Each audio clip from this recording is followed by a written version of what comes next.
The House will come to order. Members, please take your seats. Sergeant at Arms.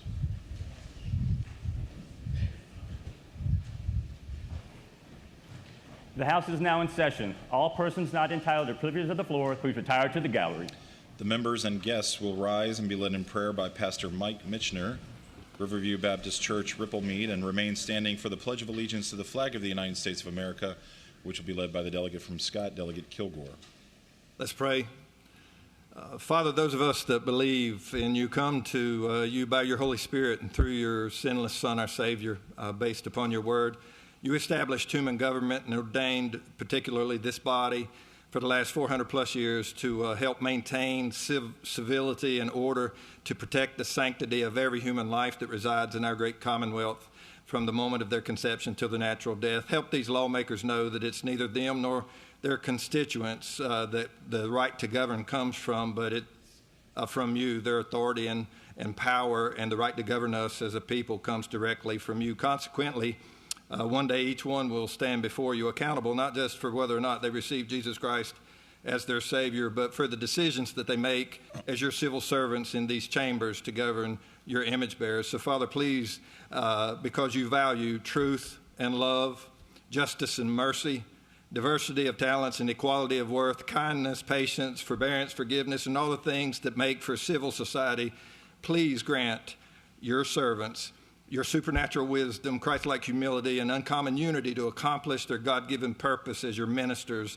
in this session. We pray in the name of the one who died on the cross for our sins, rose again the third day, Jesus Christ, our Savior.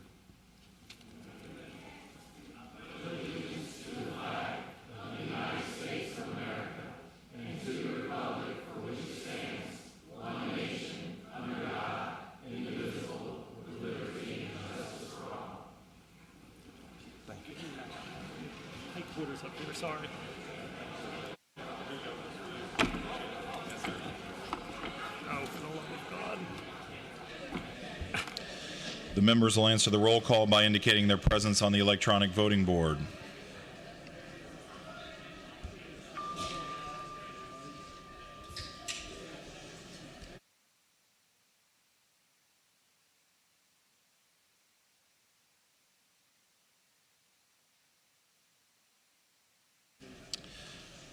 Clerk will close the roll. Mr. Speaker, a quorum is present. Pursuant to House Rule 3, I have examined and approved the Journal of the House of Delegates for Friday, February 17th, 2023.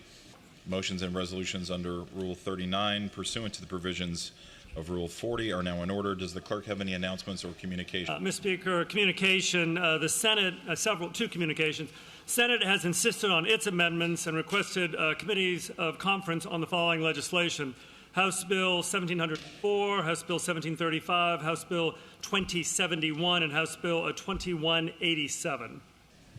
The delegate from Scott, Delegate Kilgore. Mr. Speaker, I move that the House accede to the request of the Senate for the Committee of Conference on the previously reported legislation. As many as favor that motion will say aye. Aye. Those opposed, no. That motion is agreed to. And, Mr. Speaker, the Senate has rejected the House amendments to the following legislation: Senate Bill 887. Delegate from Scott, Delegate Kilgore. Mr. Speaker, I move that the House insist on its amendment and request a committee of conference on the previously reported legislation. As many as favor that motion will say aye. Aye. Those opposed, no. That motion is agreed to. Mr. Speaker, here in the first portion of the morning hour, those motions in order now that are displayed for reference on the voting board are appropriately made. The delegate from Fairfax, Delegate Simon.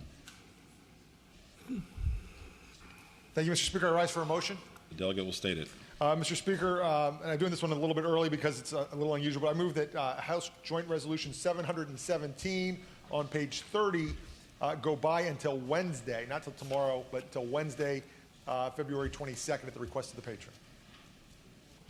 Because we have plenty of time for this one, Mr. Speaker.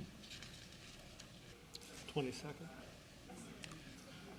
Page 30, House Joint Resolution 717. Just want to put that on the by for the day. Okay. The delegate from Henrico, Delegate Bagby. Thank you, Mr. Speaker. Mr. Speaker, I rise to request permission to take center aisle for a presentation. McEachin. The delegate may take the center aisle. Thank you, Mr. Speaker. I ask that the members within the 4th Congressional District join me. Thank you, Mr. Speaker.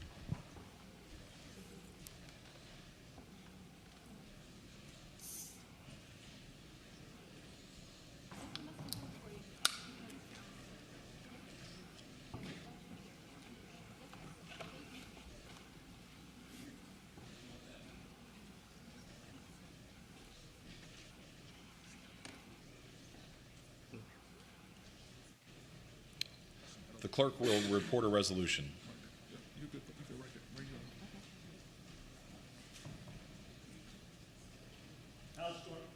Excuse me, Mr. Speaker. House Joint Resolution 601, celebrating the life of the Honorable A. Donald McEachin. The delegate from Henrico, Delegate Bagby.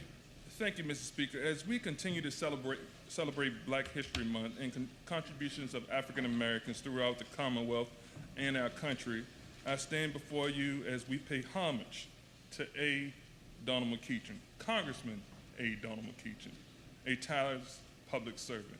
And I'll yield a portion of the time to the delegate from Richmond, Dolores McQuinn.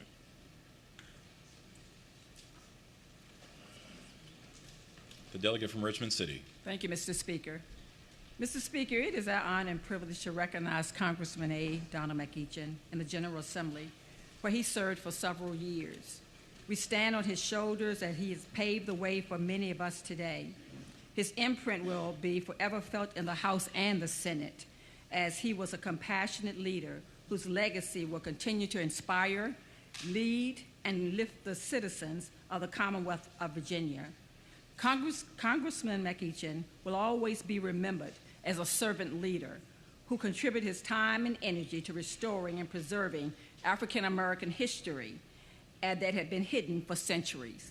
Generations yet to come will benefit from his leadership, his contributions, his voice, and the ability to enhance the quality of life for all Virginians.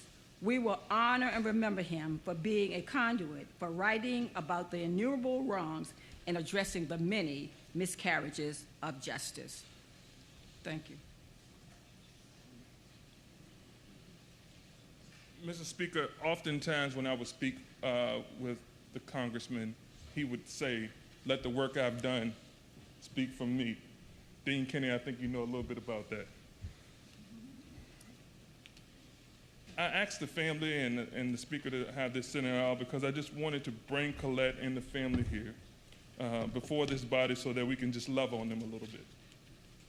Donald McEachin was an individual, and we heard in the other body some testimony that he wasn't just there for Democrats, and he wasn't just there for legislation. He was there for people. And so when folks were in their toughest times, whether it was a constituent or a colleague, and many of you served with him right in this body before he went to the other body, you know that he was a good man. No long speeches are necessary at this point, and there's no need to do an introduction of who the man was because you all know who the man was. Many of you, like I said, had the pleasure of serving with him. There are a lot of whereases on this resolution, but I think the biggest whereas is whereas A. Donald McEachin was a good man, a good, God-fearing man. And you know how he served. He didn't just serve again in the legislature. He served as an attorney. I can remember as a young boy, because he's a bit older than I am. I remember as a young boy, Donald G. and McEachin being the only black lawyers on TV commercials. And as you all also may know, he went on to get his master's in divinity after serving in his body. I think he felt like after serving in his body, he needed a little bit more oil on his life. That's right. But Donald McEachin spent a lifetime fighting for justice for the little guy. And I'm grateful for his leadership. I'm grateful for the personal relationship that we grew to have because I can say before you, I wouldn't be here. And many on my side of the aisle in the Richmond area wouldn't be here if it had not been for Donna McEachin. So, the moment has arrived, and the opportunity is here to do just what I asked you of this body, and that is to love on the McEachin family, friends, his minister, and others who are assembled here before us and above us. Please join me in expressing our condolences, respect, and gratitude by giving the McEachin family a warm house welcome.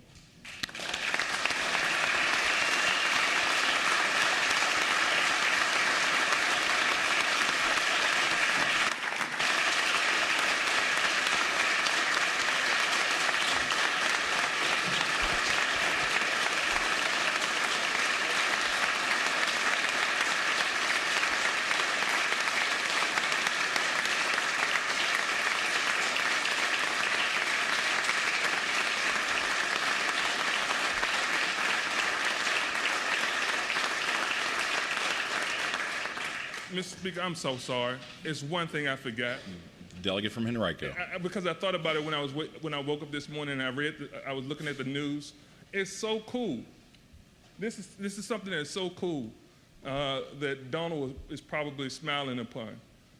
In the 4th Congressional District, the kids get a day off of school tomorrow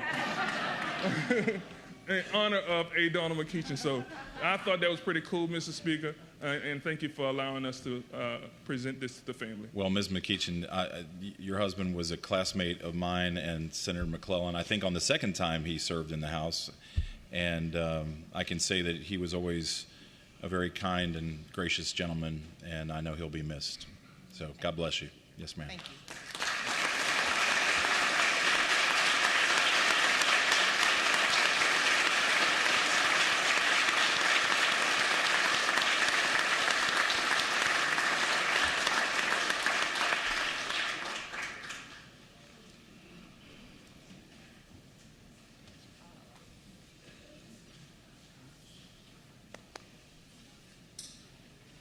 The delegate from Rockingham, Delegate Runyon. Thank you, Mr. Speaker. I rise for an introduction. The delegate has the floor. Thank you, Mr. Speaker and members of the body.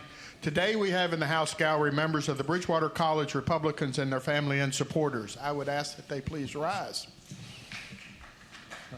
Thank you all. All right. Thank you now, all. I'm gonna ask the gallery to refrain from clapping, please, and just leave that to us for now. And thank you, delegate from Rockingham. Thank you, Mr. Speaker. Our friends from Bridgewater College are experienced the oldest representative legislative body in the New World, as well as offering their conservative perspectives relating to the Commonwealth and our body to myself. I truly appreciate them being here today. Please join me in welcoming them and thanking them for their engagement. There we go.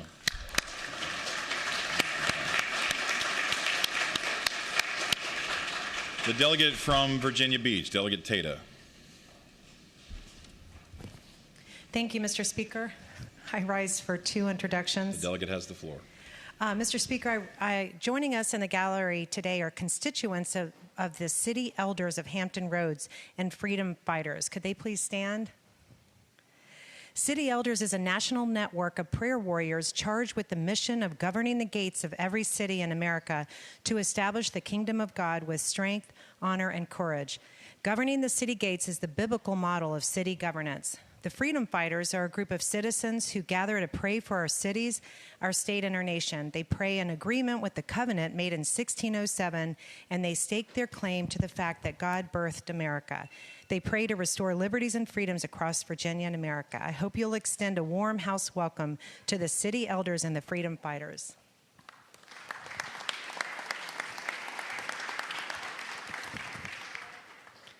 Thank you, Mr. Speaker. My second introduction, joining us in the gallery, we have a Virginia Beach delegation of very accomplished women, and I would ask them to rise. This is a bipartisan group that is here today to learn more about the legislative process. Please join me in extending them a warm house welcome.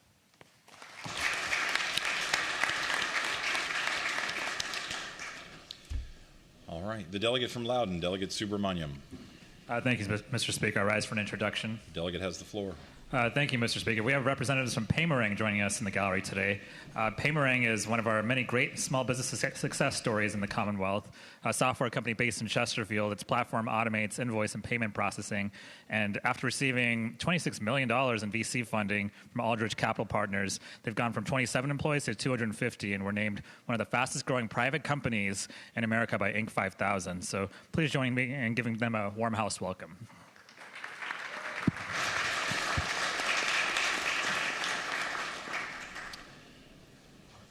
The delegate from Dinwiddie, Delegate Taylor.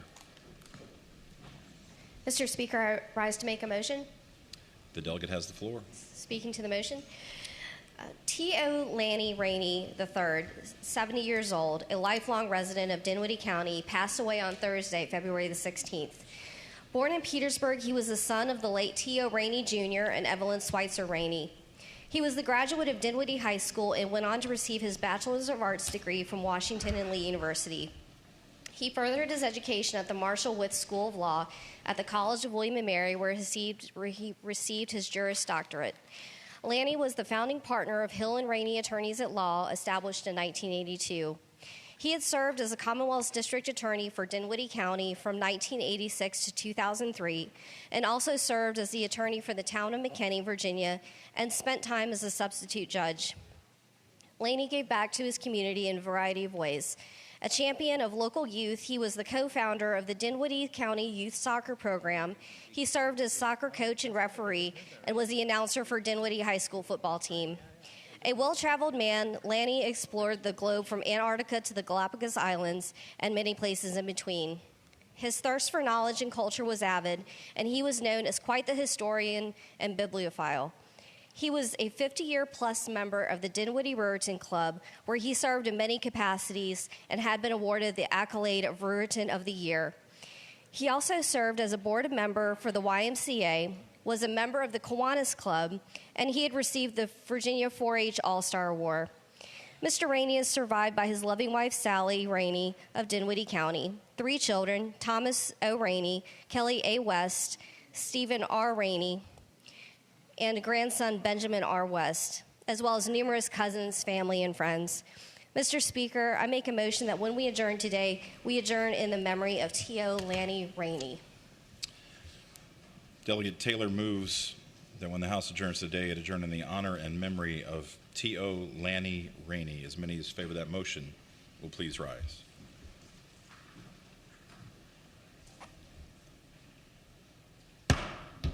Motion is agreed to. The delegate from Middlesex, Delegate Hodges. Thank you, Mr. Speaker. I rise for a motion. The delegate will state it. Thank you, Mr. Speaker. I move that H.R. 320 on page 43 go by for the day. As many as favor that motion will say aye. Aye. Those opposed, that motion is agreed to. The delegate from Culpeper, Delegate Freitas. Thank you, Mr. Speaker. I rise for an introduction. The delegate has the floor. Thank you, Mr. Speaker. Today in the gallery, we have a very impressive young man with us. If Jurgis Kameklis could please stand. He's actually a representative from the ACIT program and is a foreign exchange student from Lithuania. A few of the things that I found really interesting about his journey is he's currently a bronze medalist in the International Mathematics Olympiad, and this is the most prominent mathematics competition in the world. In fact, there was 107 different countries competing in this, and he actually won the bronze medal in Norway and is about to go to Japan to actually compete for the gold medal. He's also on track to be valedictorian in the 11th grade here at St. Chris in Richmond. I mean, the kid just got here. He's already going to be valedictorian. Right? And then he hopefully wants to return to the United States and actually attend MIT. So we're going to have to link him up with Delegate Sally Hudson to be able to give him the overview on that. As he came in today, Mr. Speaker, we had an ability to walk around the House chamber and walk around the Capitol. One of the things that impressed me a great deal was his knowledge of institutions here in Virginia, institutions within the country, the various figures which were key in establishing the United States and establishing the various principles of self-government, of individual liberty. And every time I would get ready to tell him about something, he had a detail, he had a piece of knowledge that he knew and he understood about it. And I think that that love for individual liberty, for representative government, stems from his own family's experience. because it was his grandfather who's actually in a famous Lithuanian photo standing in front of the Lithuanian Congress from the Soviet invasion in 1989. He was leading many Lithuanians who used themselves as human shields to save their Capitol building and their television tower, because that was the sole piece that was getting out the information of the rest of the world about what was going on in Lithuania.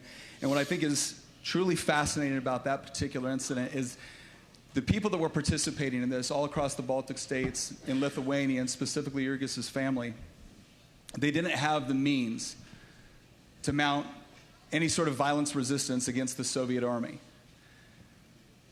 But they demonstrated in that moment that they were actually willing to put their own life on the line to experience that level of risk if it meant defending the ability of Lithuania to be a free and independent state, one based off of self-determination and the rights and freedoms of its people. And you can tell that has influenced Jurgis's own journey with respect to how he studies liberty, how he studies the approach to government in order to preserve human dignity.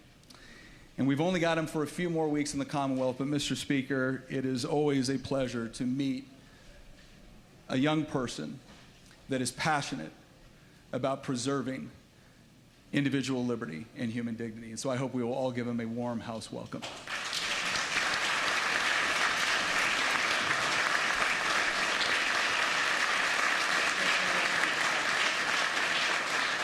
Mr. Speaker, I apologize. I did forget one aspect, if I may. The delegate from Culpeper. And we also know members of his host family, of course, Matt Harris and B. Gonzalez. And the one way I know he's going to be back is because I don't think there's any way Saby will let him leave if he doesn't get him back right away. So thank you, Mr. Speaker. The delegate from Giles, Delegate Ballard. Thank you, Mr. Speaker. I rise for an introduction. The delegate has the floor. Mr. Speaker, members of the House, our opening prayer today was offered by Pastor Mike Mitchner. Pastor Mike is with us in the back of the chamber and is joined with him by his wife of 38 years, Stephanie, who is a proud teacher in the Giles County Public School System, and by his older brother, Hugh, and youngest son, Josiah. Pastor Mike is the senior pastor of Riverview Baptist Church, which sits just above the New River in Ripplemead, Virginia. About 30 years ago, in the midst of a successful business career, the Lord called Pastor Mike into full-time ministry from the pews of Riverview Baptist Church, where he was later ordained. It wasn't long, and the Mitchners moved to Burlington, North Carolina to plant Westside Fellowship, where they served for 20 years. Pastor Mike was also a longtime assistant high school football coach on a team that reached the state championship game 4 years in a row. The Lord then called Pastor Mike back to Giles County and Riverview Baptist Church in 2020, where he continues to serve alongside his wonderful church family. Pastor Mike also sits on the Board of Trustees at his alma mater, Carolina University in Winston-Salem, North Carolina. In addition to inviting everyone to church, if any of you find yourself traveling through the New River Valley, Pastor Mike always stands ready to brew you a fresh cup of great coffee with beans that he roasted himself. Pastor Mike and Stephanie have 3 sons, 2 of whom are married to the Mitchners' 2 wonderful daughters-in-law. Mike and Stephanie are also blessed with 3 grandsons and 1 granddaughter. Most importantly, Pastor Mike hopes to be referred to as just a faithful guy who loves the Lord, and he always reminds his congregation at the end of each meeting that you are greatly loved. Mr. Speaker, members of the House, please join me in giving Pastor Mike and his family a warm house welcome.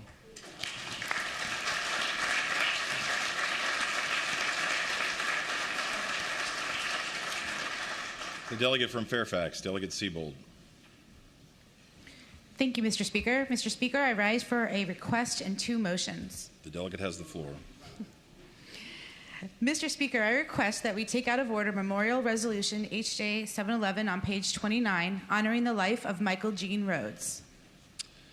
The clerk will report a resolution. House Joint Resolution 711, celebrating the life of Michael Gene Rhodes. The delegate from Fairfax. Thank you, Mr. Speaker. Mr. Speaker, today we have the family of Michael Gene Rhodes in the gallery. I ask that they please rise. Mr. Speaker, I have a motion. The delegate will state it. Thank you, Mr. Speaker. Speaking to the motion. All right.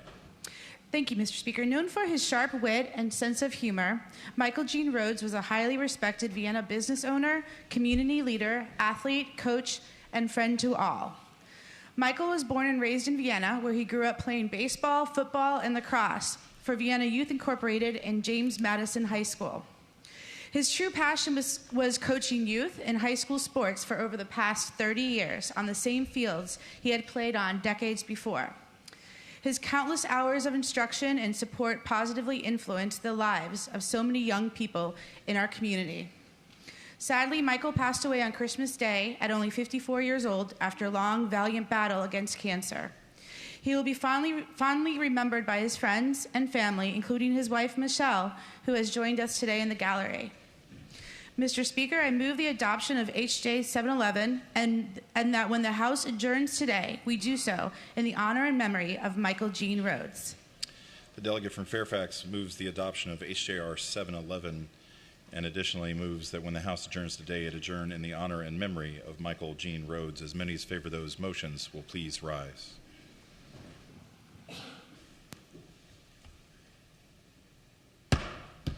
The resolution is adopted and the motion is agreed to. The delegate from Portsmouth, Delegate Scott.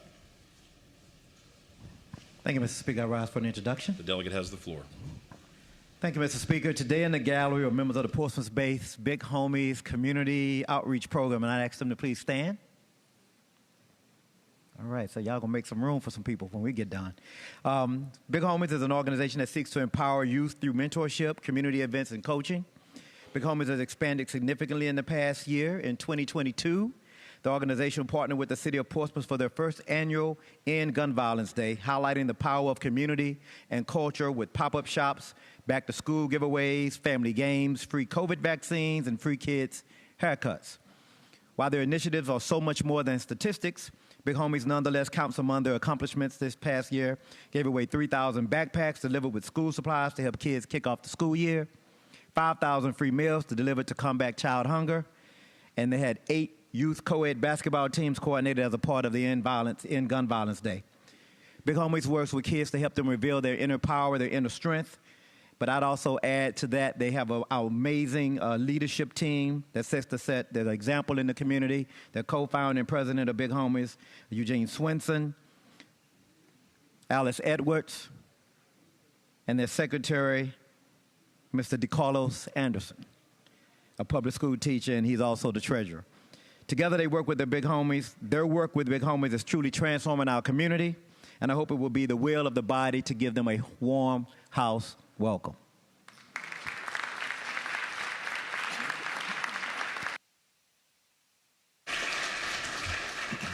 The delegate from Arlington, Delegate Lopez. Thank you, Mr. Speaker. I have a motion. I'd like to take HJ 747 and 8 on page 41, HJ 748 on page 41, and HJ 756 on page 42 by for the day until Wednesday the 22nd. Okay, we'll put that on the list. Oh, that's a different motion, isn't it? All right, so will you restate the motion, the resolutions? Restate those. HJ 747 on page 41, HJ 748 on page 41, and HJ 756 on page 42. Until Wednesday? Thank you, Speaker. As many as favor that motion will say aye. Those opposed, no. That motion is agreed to. The delegate from Prince William, Delegate Maldonado. Thank you, Mr. Speaker. I rise for the purpose of an announcement. The delegate will state it. Thank you, Mr. Speaker. We will have our third and final Technology and Innovation Caucus meeting tomorrow at 3 p.m. in Pocahontas 300A, where we will have special guest Skydio, where we will explore autonomous drone technology, some uses, some challenges, some risks, and social impact. So I hope that you will feel free to join us. We'll also be able to accommodate folks who would like to join via Zoom. Please feel free to reach out to my office for the link, and thank you, Mr. Speaker. The delegate from Newport News, Delegate Price. I rise for an introduction. The delegate has the floor. Thank you, Mr. Speaker and members. Our favorite day has arrived. It's the day the Girl Scouts are here, and I'll ask them to please stand. Whether it's because you celebrate the upliftment and empowering of young girls across the Commonwealth, or because you'd like to order some cookies. Either way, we are glad to have them here. Next month, Girl Scouts will be celebrating 111 years of girls being given the opportunity to embrace their unique strengths and passions. Through the years, millions of Girl Scouts have developed into strong and courageous girls who have a lasting impact on the world. And Mr. Speaker, when we talk about bridging the gap for the gender divide in STEM, groups like the Girl Scouts are starting early and making sure that their members know that girls can be in STEM careers. All of the girls are super special, but I want to give a little shout out to Miss Elena, whose birthday is today. She's spending her birthday for the first time here at the Capitol. And Mr. Speaker and members, I'll have you know that she received the Silver Award for a gardening project she did at her church, and that is the highest award that a middle schooler can get. And then on a really important and relevant note, for what we're doing with youth mental health, many of their members report the Girl Scouts supports their mental health and is an accepting, safe space where they feel free to be themselves and where leaders and other girls are sources of support. So today we welcome Girl Scouts from the Hampton Roads region and thank the adults that work with them that they emphasize public service and civic engagement and foster a sense of community in girls. So, and to recognize their commitment to making the world a better place, I ask that we would give them a warm house welcome.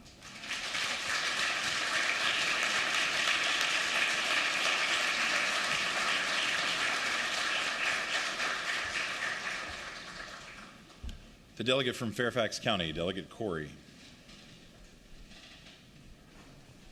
Thank you, Mr. Speaker. I rise for an introduction. The delegate has the floor. Thank you, Mr. Speaker.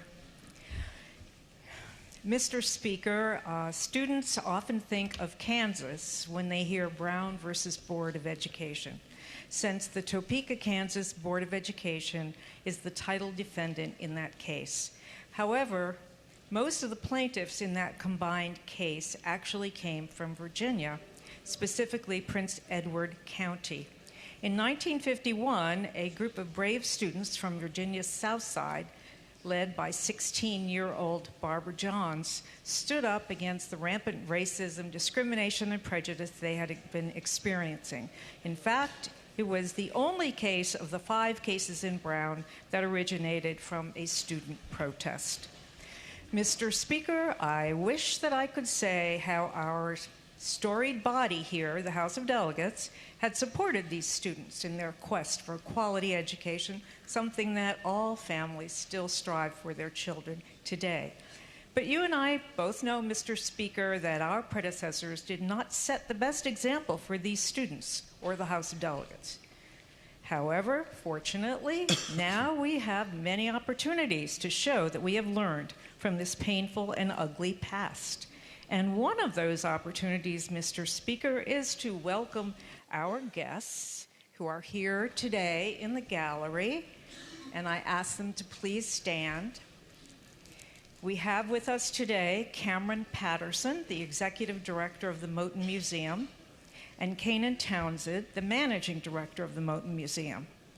Mr. Speaker, the Robert Wilson Museum High School, Moton High School in Farmville is now a National Historic Landmark and museum.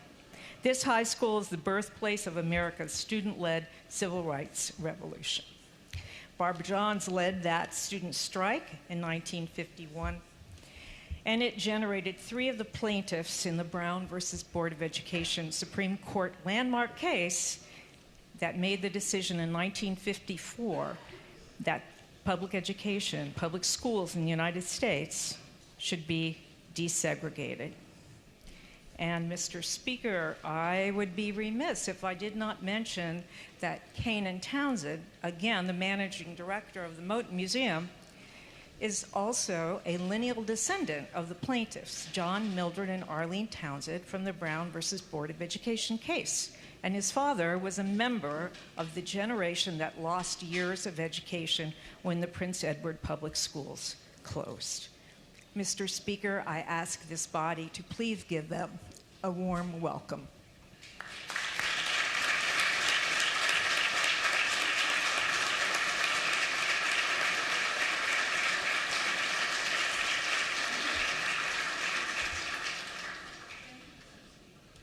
The delegate from Hampton, Delegate Ward. Thank you, Mr. Speaker. Mr. Speaker, I rise for 2 introductions. Well, we'll get there. The That's delegate okay. has the floor. That just happened to me. It's an honor today to welcome some of the members and leadership of AFT Virginia to the Virginia House of Delegates. As a fellow educator and as one of the presidents of a local AFT, American Federation of Teachers Union, I know firsthand the incredible impact that teachers and their unions have on our communities and on our state. The work that they do every day to educate our children and to advocate for the rights and well-being of our educators is nothing short of remarkable. Teachers are the backbone of our society. They are the ones who impact knowledge and skills on our children and who shape their minds and their hearts for a lifetime of learning. But more than that, they are the ones who inspire our children to dream big and to believe in themselves. They are the ones who provide a safe and nurturing environment for our children to grow and thrive. The members of AFT Virginia are standing there in the chamber. Please give them a warm welcome.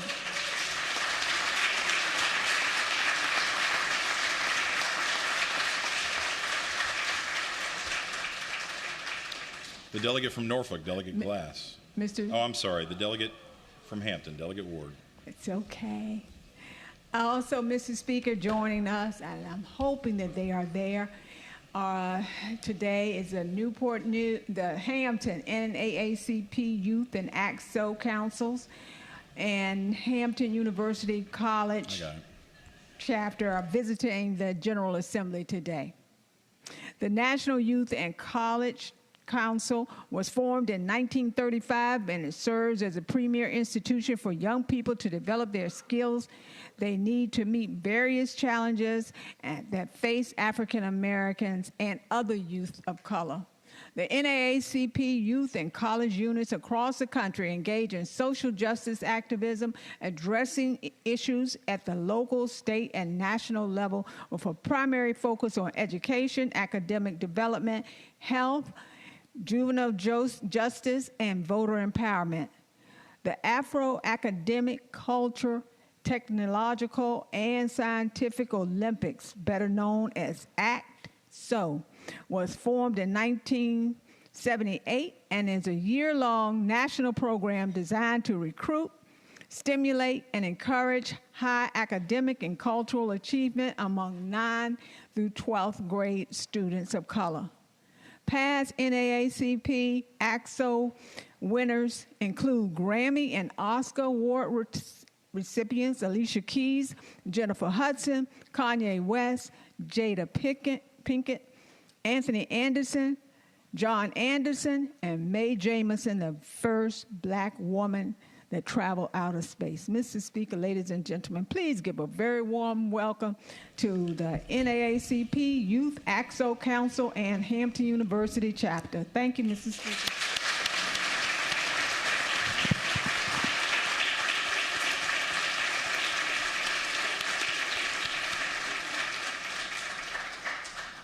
The delegate from Norfolk, Delegate Glass. Thank you, Mr. Speaker. I rise for an introduction. The delegate has the floor. Gratitude, Mr. Speaker. With us today in the gallery, we have members of the Women's Army Women's Veteran Association of Northern Virginia, Chapter 33. I'd like it if Miss Elizabeth A. Helmer Frazier, and Master Sergeant retired, and Miss Stephanie Mitchell, Army Staff Sergeant retired, please stand. Together, these two women contacted our office after hearing the February speech about the World War II Women's Army Unit, the 6888 Central Posting Directory. Both of these women were an integral part of fundraising a monument to memorialize the 6888 that it now stands in Fort Leavenworth, Texas. Since then, Ms. Helm Frazier has went on to produce a documentary that the 6888, No Male, No Morale. I'd like to thank these amazing women who were also part of the concerned veterans, family members, and friends of the 6888 to recognize the unacknowledged work of these women during World War II. Their efforts directly culminated to President Biden awarding the Congressional Gold Medal to the Army unit of the 6th AAA on March 14th, 2022. And I think I'd be remiss to say that we have a base in Virginia, Fort Lee, that will be renamed to Fort Gregg Adams after Charity Adams, one of the women of the 6th AAA. I thank these women for their advocacy, and it's a pleasure to meet them in the gallery, and I hope that our House will be able to give them a warm House welcome.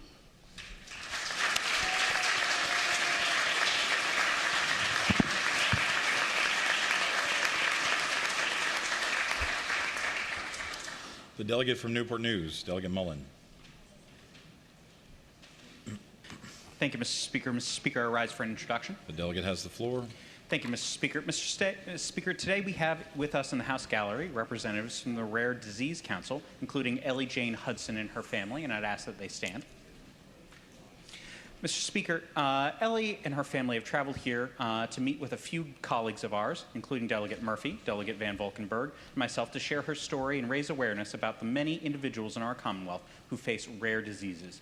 As you may know, Delegate Murphy founded the Rare Disease Council, which does the important work of advising the Governor and the General Assembly on the needs of individuals with rare diseases in the Commonwealth. The Council also identifies challenges that individuals with rare diseases face, aids in funding research related to rare diseases, and provides support for persons with rare diseases in Virginia. I hope it will be the pleasure of the body to give the Rare Disease Council, as well as Ellie and her family, a warm House welcome.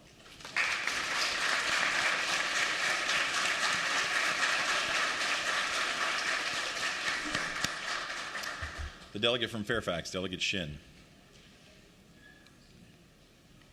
Thank you, Mr. Speaker. I rise for the purpose of an introduction. The delegate has the floor. Thank you, Mr. Speaker. Mr. Speaker and members of the body, I would like to introduce members of the Virginia Young Democrats who are here in Richmond for their Advocacy Day. If they would please stand. Mr. Speaker, the Virginia Young Democrats membership runs a large spectrum. They are college students, they are high school students, they are young professionals, and they have chapters all over from the coast to the valley to the southwest. Members of this organization have run campaigns, interned in and staffed our offices, gone on to chair their local committees, lead organizations and nonprofits, and even run for office. As one of the 3 young Democrats in this body, for one more year, I am delighted to welcome members of the Arlington, Chesterfield, Fairfax, James Madison University, Harrisonburg, Rockingham, and Metro Richmond area chapters. Please join me in giving a warm welcome to the Virginia Young Democrats.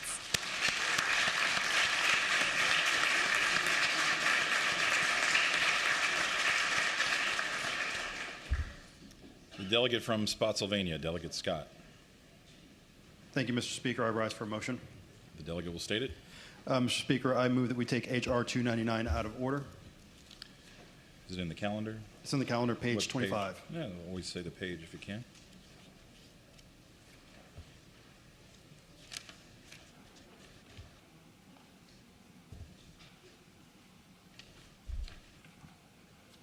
The clerk will report a resolution.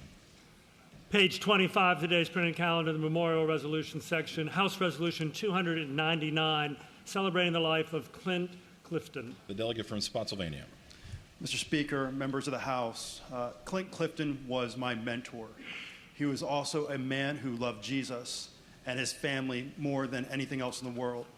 Sadly, he passed away suddenly in January of this year. But he left a legacy, and after planting Pillar Church of Dumfries in 2005, he went on to work with individuals to plant over 30 other churches around the world because he believed in 2 basic principles: to know Jesus and to make him known. Mr. Speaker, members of the House, Clint Clifton did not like to be called pastor because he wanted to be known as your friend. And he would come along people like myself when they needed direction in life. But he was never the type of person that would sit there and tell you what you should or should not do. He would sit down with you. He would quietly listen. He would seek to understand, and he would share his love and compassion with you. And it's in those moments, and I can think of a few very distinct moments in my life where he met with me at pivotal points in my life. And I can honestly stand here today and say that if it had not been for his role in my life, I would not be standing in this body today. See, Mr. Speaker, I had wanted to be a church planter, But he knew that God had a different calling for my life, and he never called on me to plant another church the way he did with so many other men and women. And so, Mr. Speaker, members of the House, I ask that when we adjourn today, we adjourn in memory of Clint Clifton, and we pass this resolution. The delegate from Spotsylvania moves the adoption of H.R. 299, and that when the House adjourns today, it adjourn in the honor and memory of Clint Clifton. As many as favor those motions will please rise.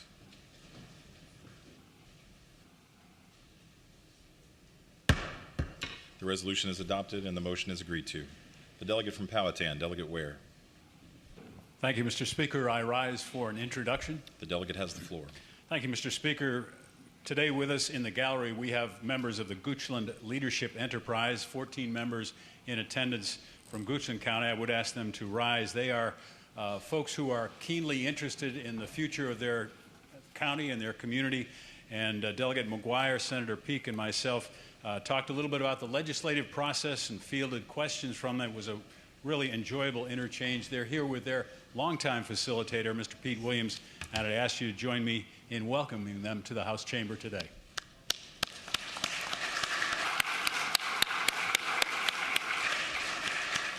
The delegate from Prince William, Delegate Munden King. Thank you, Mr. Speaker. I rise for two introductions. The delegate has the floor.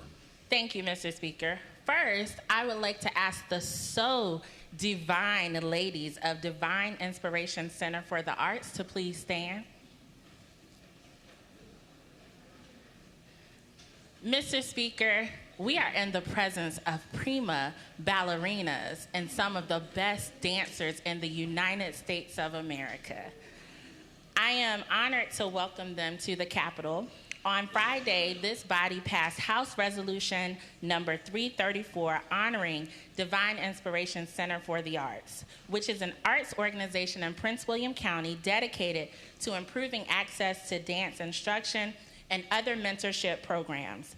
These phenomenal ladies and their parents, coaches, and teachers have represented our Commonwealth across the country with their outstanding talents in ballet, African dance, liturgical, and the world-renowned historically black college majorette style of dancing, which is just a thrilling sight to see. So we are pleased to welcome them to the House to learn about this process and to bear witness to their greatness in the arts and beyond. So I'll ask my colleagues to join me in giving them a warm House welcome.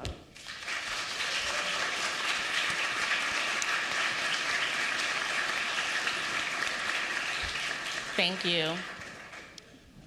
The delegate from Prince William, sorry. Thank you, Mr. Speaker. You're not used to me waiting my turn. That's all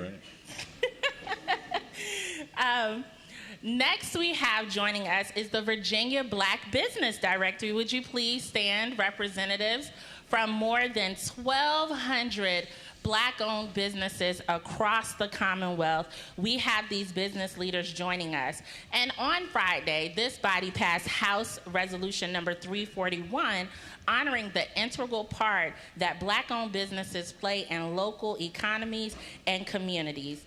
These businesses are known throughout our Commonwealth for not only providing services, much needed services to communities, but also leading, encouraging, and building bridges for entrepreneurs. Today, they are joining us to learn more about how Black-owned businesses can work with our state agencies. They've had meetings across the administration and with members of the General Assembly. And the Black Business Directory in particular has helped thousands of businesses and entrepreneurs grow their brand, increase the service size of their companies, as well as get the resources they need to be of even greater service to the community. So I ask my colleagues to please join me in welcoming the Virginia Black Business Directory to the General Assembly today.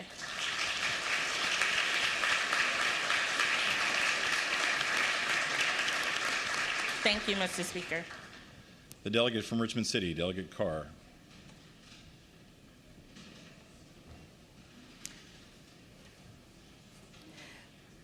Thank you, Mr. Speaker. I rise for an introduction. The delegate has the floor. Thank you, sir. Today, we are joined by Equality Virginia, an LGBTQ plus advocacy group who are here in support of transgender and non-binary youth. In the gallery are advocates, community members, healthcare professionals, educators, and parents who work to ensure transgender and non-binary youth are respected and protected. I hope it will be the pleasure of the body to give them a warm house welcome.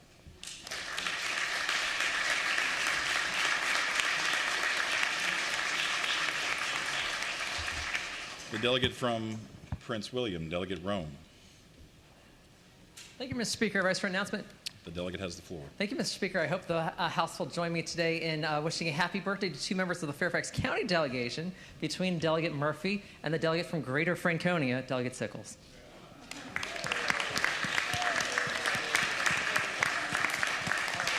Oh, and there's cupcakes in the lounge. The delegate from Henrico, Delegate Van Valkenburg.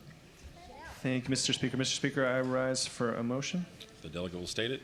Thank you, Mr. Speaker. Mr. Speaker, can HJ 731 on page 40 be taken out of order and speaking to that motion? The clerk will report a resolution. House Joint Resolution 731, commending Kathleen Burke Barrett. The delegate from Henrico. Thank you, Mr. Speaker. Mr. Speaker, members of the body, I ask that Kathleen, her family, and her friends in the gallery please stand. Mr. Speaker, members of the House, Kathleen Burke Barrett is a longtime CEO of St. Joseph's Villa, a nonprofit in Henrico County serving children and families across central Virginia.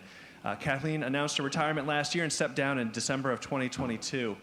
And under her leadership, St. Joseph's Villa have tripled the number of children and families that they serve each year, added new services, and forged partnerships that connect marginalized children and families with the resources that they need to gain independence. Her commitment to service and innovation helped St. Joseph's Villa develop a full suite of 18 integrated support services, including specialized education and in-home behavioral health services. Kathleen also oversaw the establishment of the region's first crisis stabilization unit for children's mental health and community-based rapid rehousing program designed to reduce chronic homelessness and enrichment in the Tri-City area. I think many of us have worked with St. Joseph's Villas over the year for private day schools and for settings, particularly for kids with autism. And if you've ever been to St. Joseph's Villa, you've really seen the amazing work that staff that does. It's just, they truly do the Lord's work. It's amazing what she has done in that place. I don't think we can say enough good things about her and her service. And so I would hope that in honor of her, of all her work in the community, that we could give her a warm house welcome. And I would move passage of House J 731.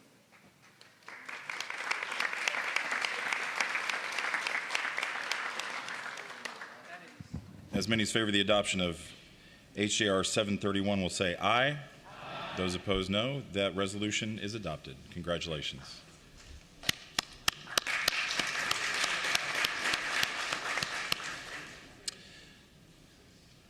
Pursuant to House Rule 30, the Journal shall reflect that the following member is away on pressing personal business and is granted leave from today's session. Delegate Goditis. The delegate from Scott? No. The clerk will announce the next order of business. Mr. Speaker, the second portion of the morning hour, member request for legislation to for legislation to move from the uncontested to the regular calendar. In the first category, today's live calendar, Senate bills third reading uncontested, that sizable block there. There are 6 bills that we moved out of the block over to the regular calendar. They are page 1 of the printed calendar, SB 825 by Senator Bell, page 2, same category, SB 826 by, page 2, SB 830 by Senator Favola. That is over to the regular calendar. Page 4, Senator McPike's SB 1052 out of the block over to the regular calendar. Page 12, Senator Deeds SB 1300. Same page, Senator Lewis's SB 1389 out of the block over to the regular calendar. And finally, page 13, Senator McPike's SB 1453 over to the regular calendar. The clerk will announce the next order of business. The third portion of the morning hour reserved for member requests for legislation to go by for the day. If such motion by the majority leader, there is a number. Page 1, that first category, SB 825 is out of the block. It's also by for the day. Likewise, Senator Favola's SB 830, by for the day. Page 4, Senate Bill 1052 by Senator McPike, bye for the day. Page 12, Senate Bill 1300 was out of the block. It's also bye for the day. Likewise, Senator Lewis's SB 1389, bye for the day. Page 13, Senate Bill's third reading uncontested, Senator McPike's SB 1453, is over to the regular calendar. It is also bye for the day. In the category of Senate Bill's third reading regular, Senator Stewart's SB 1396 on page 14, bye for the day. Page 15, same category, Senator Lewis's SB 1165, bye for the day. Page 16, Senator Hashmi's SB 802 and SB 1005, both of those are bye for the day. Page 17, same category, Senator Mason's SB 1222 is bye for the day. Over in the category of House bills with Senate amendments, Delegate Byron's HB 2201 is bye for the day. Same category, also Delegate Byron's House Bill 2463 on page 25 of the printed calendar, that is bye for the day. In the memorial resolutions, which we'll be taking up in a block later. Page 25, House Resolution 299 by Delegate Scott. That's already been approved, so therefore out of the block. Page 28, HJ 666 is by till March 1st, so it is out of the block. Over on page 29, Delegate Seabold's HJ 711 has already been approved, therefore out of the block. Page 30, memorial resolutions continuing. Delegate Carr's HJ 717 is by until Wednesday the 22nd.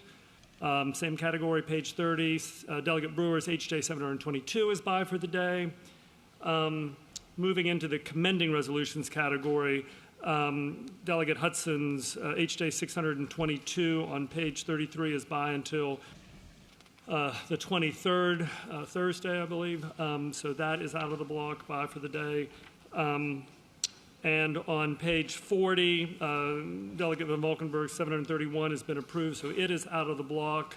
Over on page 41, Delegate Lopez's HJ 747 and 748, those are both out of the block by until Wednesday, February 22nd. On page 42, Delegate Lopez's HJ 756 is likewise by until the 22nd. Page 43, Delegate Hodges' House Resolution 320 is by for the day. Page 43, in that same category, commending resolutions, Delegate Robinson's HR 331 is by for the day. And last but not least, on page 44, Delegate Guzman's House Resolution 344 and 345, both of those are out of the block by until Wednesday the 22nd. The delegate from Scott, Delegate Kilgore. Mr. Speaker, I move the legislation announced by the clerk go by for the day. The delegate from Scott, Delegate Kilgore, moves that the legislation as announced by the clerk go by for the day. As many as favor that motion will say aye. Those opposed, no. The motion is agreed to. The clerk shall announce the next order. Mr. Speaker, the fourth and final portion of the morning hour is reserved for member requests for points of personal privilege. The delegate from Fairfax County, Delegate Tran. Mr. Speaker, I would like to ask that we move back to the first morning hour for the purpose of an introduction. The delegate has the floor. Thank you. Mr. Speaker and members of the House, in the gallery we have Nova Raft, which is Northern Virginia Resettling Afghan Families Together, Fresh Start, and Afghan refugee youth in elementary, middle, and high school joining us. I ask that they please rise. In August 2021, after the United States withdrew from Afghanistan, the Biden administration implemented Operation Allies Welcome. Since then, about 76,000 Afghan refugees, asylum seekers, and humanitarian parolees who fled the Taliban have resettled in the United States. These Afghans worked alongside the U.S. military, our State Department, with organizations that promoted equality for women and girls, that's promoted the arts and journalism, and who tried to further democracy. And thousands of Afghans passed through Dulles Airport, Fort Lee, Fort Pickett, and Quantico on their way to new homes throughout the United States and even here in Virginia. We are now home to about 8,000 Afghans. who newly came since 2021. Nova Raft is a coalition of individual volunteers, churches, synagogues, and mosques in Northern Virginia that has provided nearly $1.5 million in aid to Afghan families. They've helped set up 300 newly furnished homes, provide critical information and services to help our refugees resettle and integrate fully into our neighborhoods, such as by helping them get driver's licenses, find jobs, and enroll their kids in school. And in 2022, we passed House Resolution 215 to commend Nova Raft for their dedication to welcoming our new Afghan neighbors. Today, I told our Afghan youth who are coming here to the Capitol that I'm so proud of them. After experiencing terror and chaos and leaving their homes and everything they knew to be familiar, they've started over in a new country. They're learning new customs and a new language, and they still remain hopeful and forward-looking. They're incredibly strong and inspirational to all of us. And I hope that you will join me in giving our Afghan youth Fresh Start and Nova Raft a warm house welcome.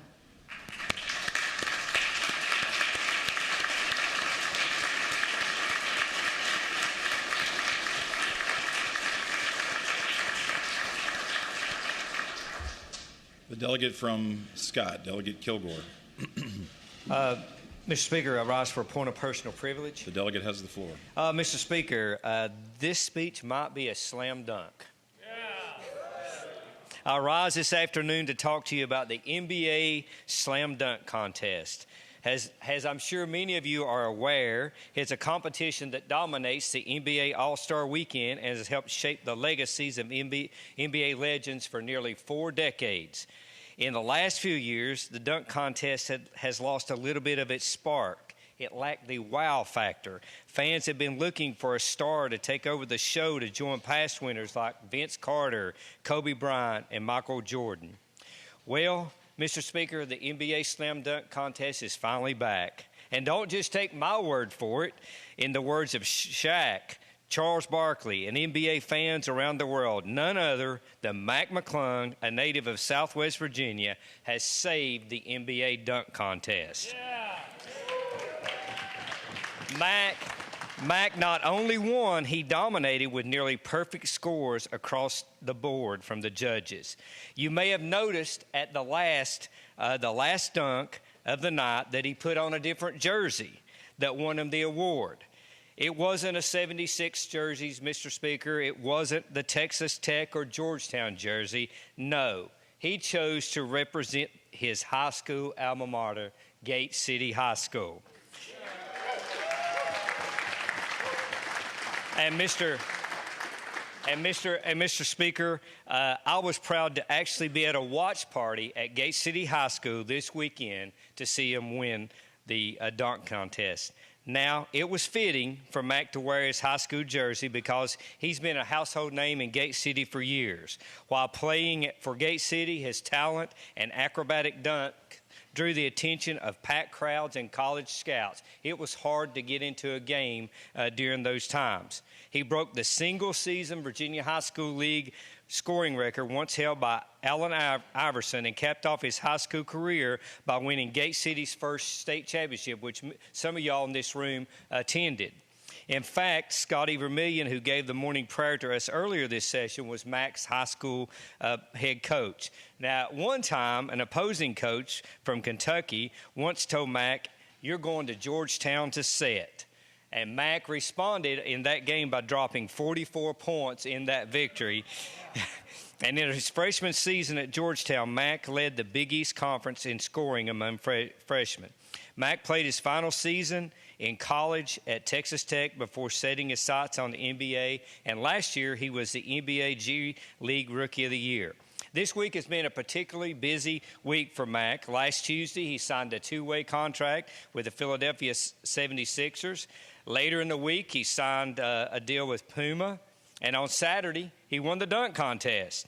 His name trended on Twitter Saturday night. Steph Curry called his performance unreal, while Magic Johnson said he put on a show. And as Mac put it, being from a small town, Gate City, of about 1,600 people, and now we're on this stage, it was just unbelievable.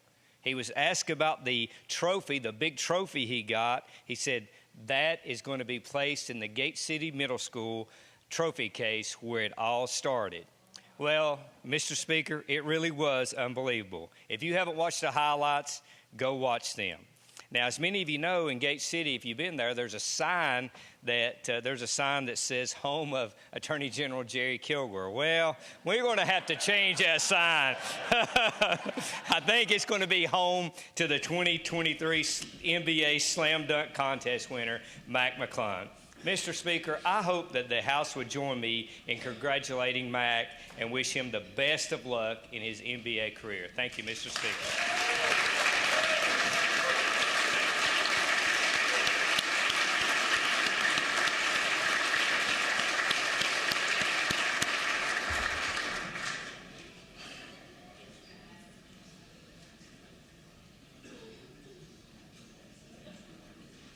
Hold on.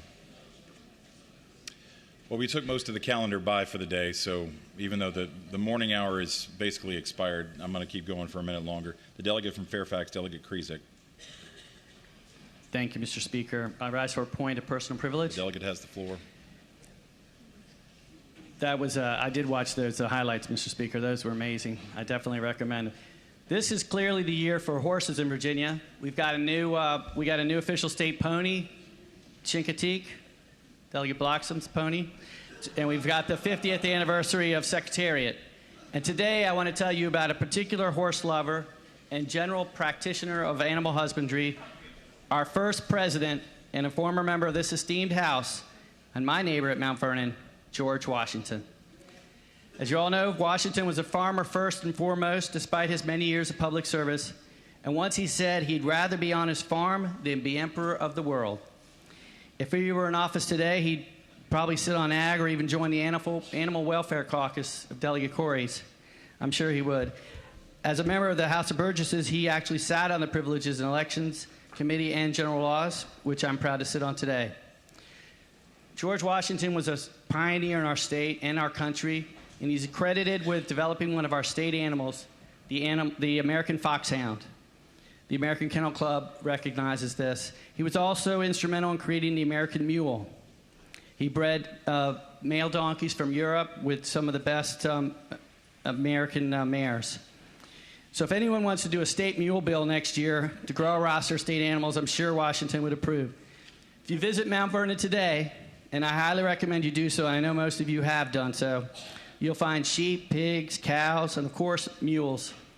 There aren't any foxhounds on display, but you can always bring your own. And if you visit in December, you can even meet Aladdin, the camel, who makes the trip up to us every year from his home in Berryville. I think that's Delegate LaRock's district. Because in 1787, a camel came to visit at Christmas time, and the estate's made it an annual tradition ever since. As we celebrate President's Day today and look forward to George Washington's 289th birthday on Wednesday, I'm glad I was able to take this opportunity to speak about the less remembered parts of his life. We've heard about his military accomplishments, his time in office, but if George Washington could actually tell you about himself, he would probably tell you about his time on the farm, at his home, surrounded by his animals. As session comes to an end, I'm sure many of us are looking forward to spending more time at home in our districts with our families and maybe our pets and our cows. I know I'm looking forward to seeing my family and my dog and returning home to Mount Vernon. Thank you, Mr. Speaker.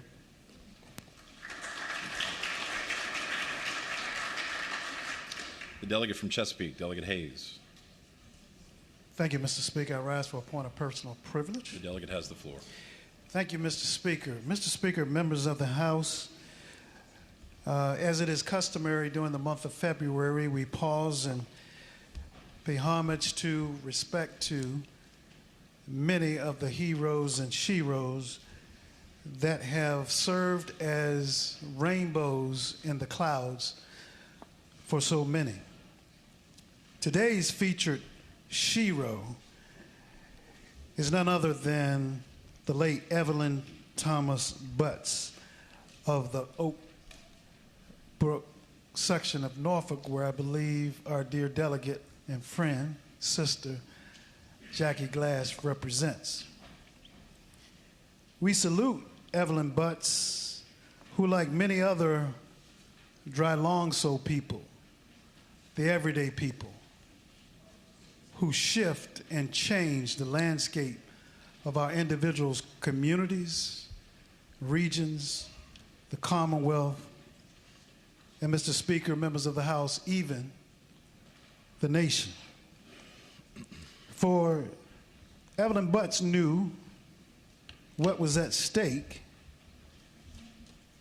in trying to remove the barriers to the ballot box.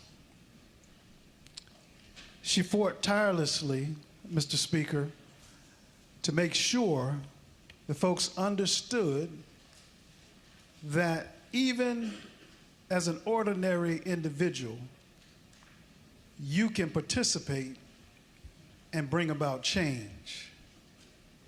As a seamstress, she was able to influence one of the very essence and foundational pieces to our democracy, and that is to make sure that all voices are heard. She believed, as many of us do, that our voices are what makes our democracy work. And it is because of that full participation of our voices through our votes that makes our country one of the greatest in the world. Evelyn Thomas Butts was a civil rights activist and a leader from Norfolk who helped overturn Virginia's poll tax. She's a testament to Lawrence Tribble's poem, who helped us understand that, yes, one woman can have an idea, make a difference, and change the world. Her lawsuit challenging the tax was combined with a similar action by 4 Fairfax County residents, and they argued before the Supreme Court as Harper versus against the Virginia Board of Elections in 1966. Butts conducted voter registration campaigns and helped establish Concerned Citizens for Political Education, and the political organization achieved 2 key victories late in the 1960s.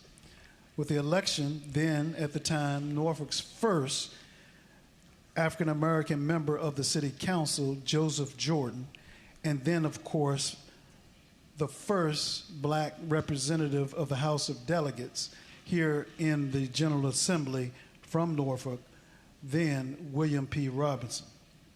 And by the end of the 1970s, Butts was considered one of the Tidewater region's most important African-American political leaders. Butts was one of the numerous black voters in Norfolk who participated in politics despite the official barriers that African-Americans had as challenges to voting, one of which, as I mentioned before, was the poll tax. And at the end of November 1963, she had the Norfolk attorney, who at the time, Joseph Jordan, file a lawsuit in federal court against Virginia's poll tax. Mr. Speaker, members of the House, the larger proportion of African Americans were then blocked from participating in the voting process until this was overturned. The measure was an engine of racial discrimination and therefore violated the Equal Protection Clause of the 14th Amendment to the U.S. Constitution. And with the assistance of civil rights lawyers from the District of Columbia, Michigan, Butts pursued her case all the way to the Supreme Court.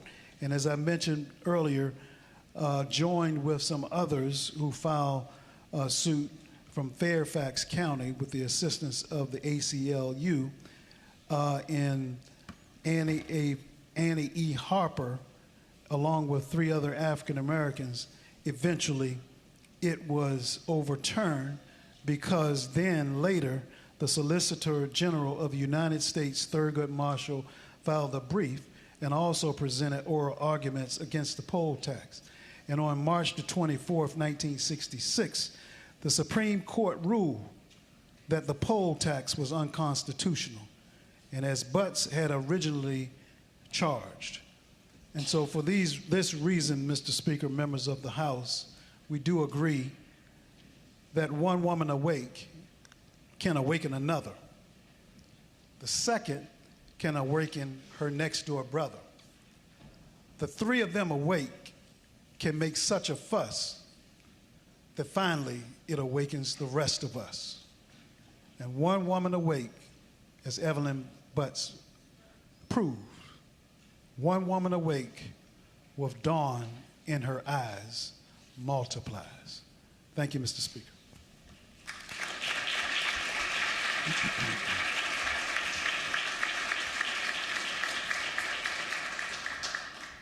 The time for the morning hour has expired. The clerk will call the calendar. Calendar for today, Monday, February 20th, last week of the regularly scheduled session. First category is Senate bills on third reading, uncontested calendar, 24 plus bills in the Senate bills third reading uncontested calendar block. Page 1 of the printed calendar, Senate Bill 825 is out of the block and by for the day, so therefore the first bill is on page 2 of the printed calendar. It is Senate Bill 826. It seeks to amend and reenact sections of the Code of Virginia relating to institutions of higher education, campus safety, authority to employ campus police officers. The bill is reported on education with amendment nature substitute. The delegate from Virginia Beach, Delegate Davis. Thank you, Mr. Speaker. I'd like to move the substitute. Shall the committee substitute be agreed to? All those in favor say aye. Those opposed, no. The substitute's agreed to. The delegate from Virginia Beach. Thank you, Mr. Speaker. Senate Bill 826, as is in front of you today, just allows the Virginia School for the Deaf and Blind to establish and maintain a campus security department and to employ campus security personnel therein. And I ask the pleasure of this body to pass the bill. Senate Bill 830 is over to the regular calendar, out of the block and by for the day. So next up in the block is Senate Bill 867 at the bottom of page 2. It would seek to amend and reenact section of the Code of Virginia relating to wetlands zoning permit notarization requirement. The bill is reported to the Committee on Agriculture, Chesapeake, and Natural Resources. The delegate from Powhatan, Delegate Ware. Thank you, Mr. Speaker. Senate Bill 867 simply eliminates the notarization requirement for a permit issued by a local wetlands board for the use or development of any wetland. I move that we pass the bill. Continuing with the block, Senate Bill 899 seeks to amend and reenact 3 sections of the Code of Virginia relating to oyster planting grounds fees. The bill is reported to the Committee on Agriculture, Chesapeake, Natural Resources with amendment nature substitute. Delegate from Accomack, Delegate Bloxham. Thank you, Mr. Speaker. Move the committee substitute. Shall the committee substitute be agreed to? All those in favor say aye. Those opposed, no. The substitute is agreed to. The delegate from Accomack. Thank you, Mr. Speaker. Senate Bill 899 is similar to my House Bill 1949. In the Senate version, we left most of the fees the same, so there was no bearing on VMRC's revenues. We changed one fee and changed the public notice to the way it was before 2020. I hope it's a pleasure of the body to pass the bill. Senate Bill 914 would amend and reenact section of the Code of Virginia as well as a portion of the Acts of Assembly of 2021 Special Session 1 relating to the Office of Data Governance and Analytics, Chief Data Officer. The bill is reported on Communications Technology and Innovation. The delegate from Virginia Beach, Delegate Davis. Thank you, Mr. Speaker. Senate Bill 914 is a cognate to my House Bill 1591, which passed out of this body 99-0. It basically makes the Office of the Data Governance and Analytics Chief Data Officer a permanent position, and I move that we pass the legislation. Senate Bill 1044 seeks to amend the Code of Virginia relating to public schools and public institutions of higher education, student identification cards, 988 suicide and crisis lifeline telephone number required. Bill is reported from the Committee on Education. The delegate from Virginia Beach, Delegate Davis. Thank you, Mr. Speaker. Senate Bill 1044 just requires that the number for 988 suicide and crisis lifeline is printed on all student identification cards if they have them, and I move that we pass the bill. Continuing with the block over on page 4, next up is Senate Bill 1050. It seeks to amend the Code of Virginia relating to permit for coal ash landfill storage, provision of public water supply. The bill is reported on Agriculture, Chesapeake, and Natural Resources. The delegate from Powhatan, Delegate Ware. Thank you, Mr. Speaker. Senate Bill 1050 prohibits DEQ from approving an application for a new coal ash landfill permit if the facility boundary is located within a mile of an existing residential area not served by a municipal water supply, unless the owner or operator of the coal ash landfill has offered to provide at its expense either municipal water supply service for such as residential area and any requested service connections for residential properties in existence at the time the permit application is filed. The bill requires such owner or operator of a coal ash landfill offering such municipal water supply service to make the offer in writing to any residents within a mile of the facility boundary. I move that we pass the bill. Senate Bill 1052 is out of the block, over to the record calendar and by for the day. Therefore, continuing with the block. Next up is Senate Bill 1055, authorizing the Department of Conservation and Recreation to grant and convey an ingress-egress easement at Highbridge Trail State Park. The bill is Board Committee on Agriculture, Chesapeake, and Natural Resources. The delegate from Halifax, Delegate Edmonds. Mr. Speaker, Senate Bill 1055 is the companion to my House Bill 1662, which conveys an easement through Highbridge Trail State Park for the benefit of the Jackson family. I move that the bill pass. Over on page 5, continue with the block, Senate Bill 1056, authorizing the Department of Conservation and Recreation to convey an ingress-egress easement at Highbridge Trail State Park. Bill is reported on Agriculture, Chesapeake, and Natural Resources. The delegate from Halifax, Delegate Edmonds. Mr. Speaker, Senate Bill 1056 is the companion to my House Bill 1663, and that conveys an easement through Highbridge Trail State Park for the benefit of the Stanton family. I move that the bill pass. Senate Bill 1066 seeks to amend and reenact a section of the Code of Virginia relating to the Department of Historic Resources appropriations for historical African-American cemeteries and graves. The bill is reported on Agriculture, Chesapeake, and Natural Resources. The delegate from Hampton, Delegate Cordoza. Thank you, Mr. Speaker. Mr. Speaker, SB 1062 is the cognate to my House Bill 2244. It simply makes sure that any African Americans interred in these areas before 1900 are afforded the appropriate burial. I ask that the bill pass. Senate Bill 1065, authorizing the Department of Conservation and Recreation to grant and convey an easement and right-of-way over Neabsco Beach Way at Lee Sylvania State Park. The bill is reported on Agriculture, Chesapeake, and Natural Resources. Delegate from Prince William, Delegate Torian. Thank you, Mr. Speaker. Mr. Speaker, SB 1065 is identical to my House Bill 1828, which conveys an easement allowing an ingress and egress from Daniel K. Ludwig Drive to the Rivermount condominiums via Neabsco Beach Way. I move that we pass the bill. Continuing with the block, over on page 6, next up is Senate Bill 1122, which seeks to amend and reenact sections of the Code of Virginia relating to Open Space Lands Preservation Trust Fund, use of funds, conservation easements to nonprofit land trust. Bill is reported by Agriculture, Chesapeake, and Natural Resources. The delegate from Powhatan, Delegate Ware. Thank you, Mr. Speaker. Senate Bill 1122 allows grants made from the Open Space Lands Preservation Trust Fund to be used to aid localities in providing funding for projects approved by the Virginia Outdoors Foundation to persons conveying conservation easements to nonprofit land trusts, so long as such easement has a local co-holder as defined in the bill.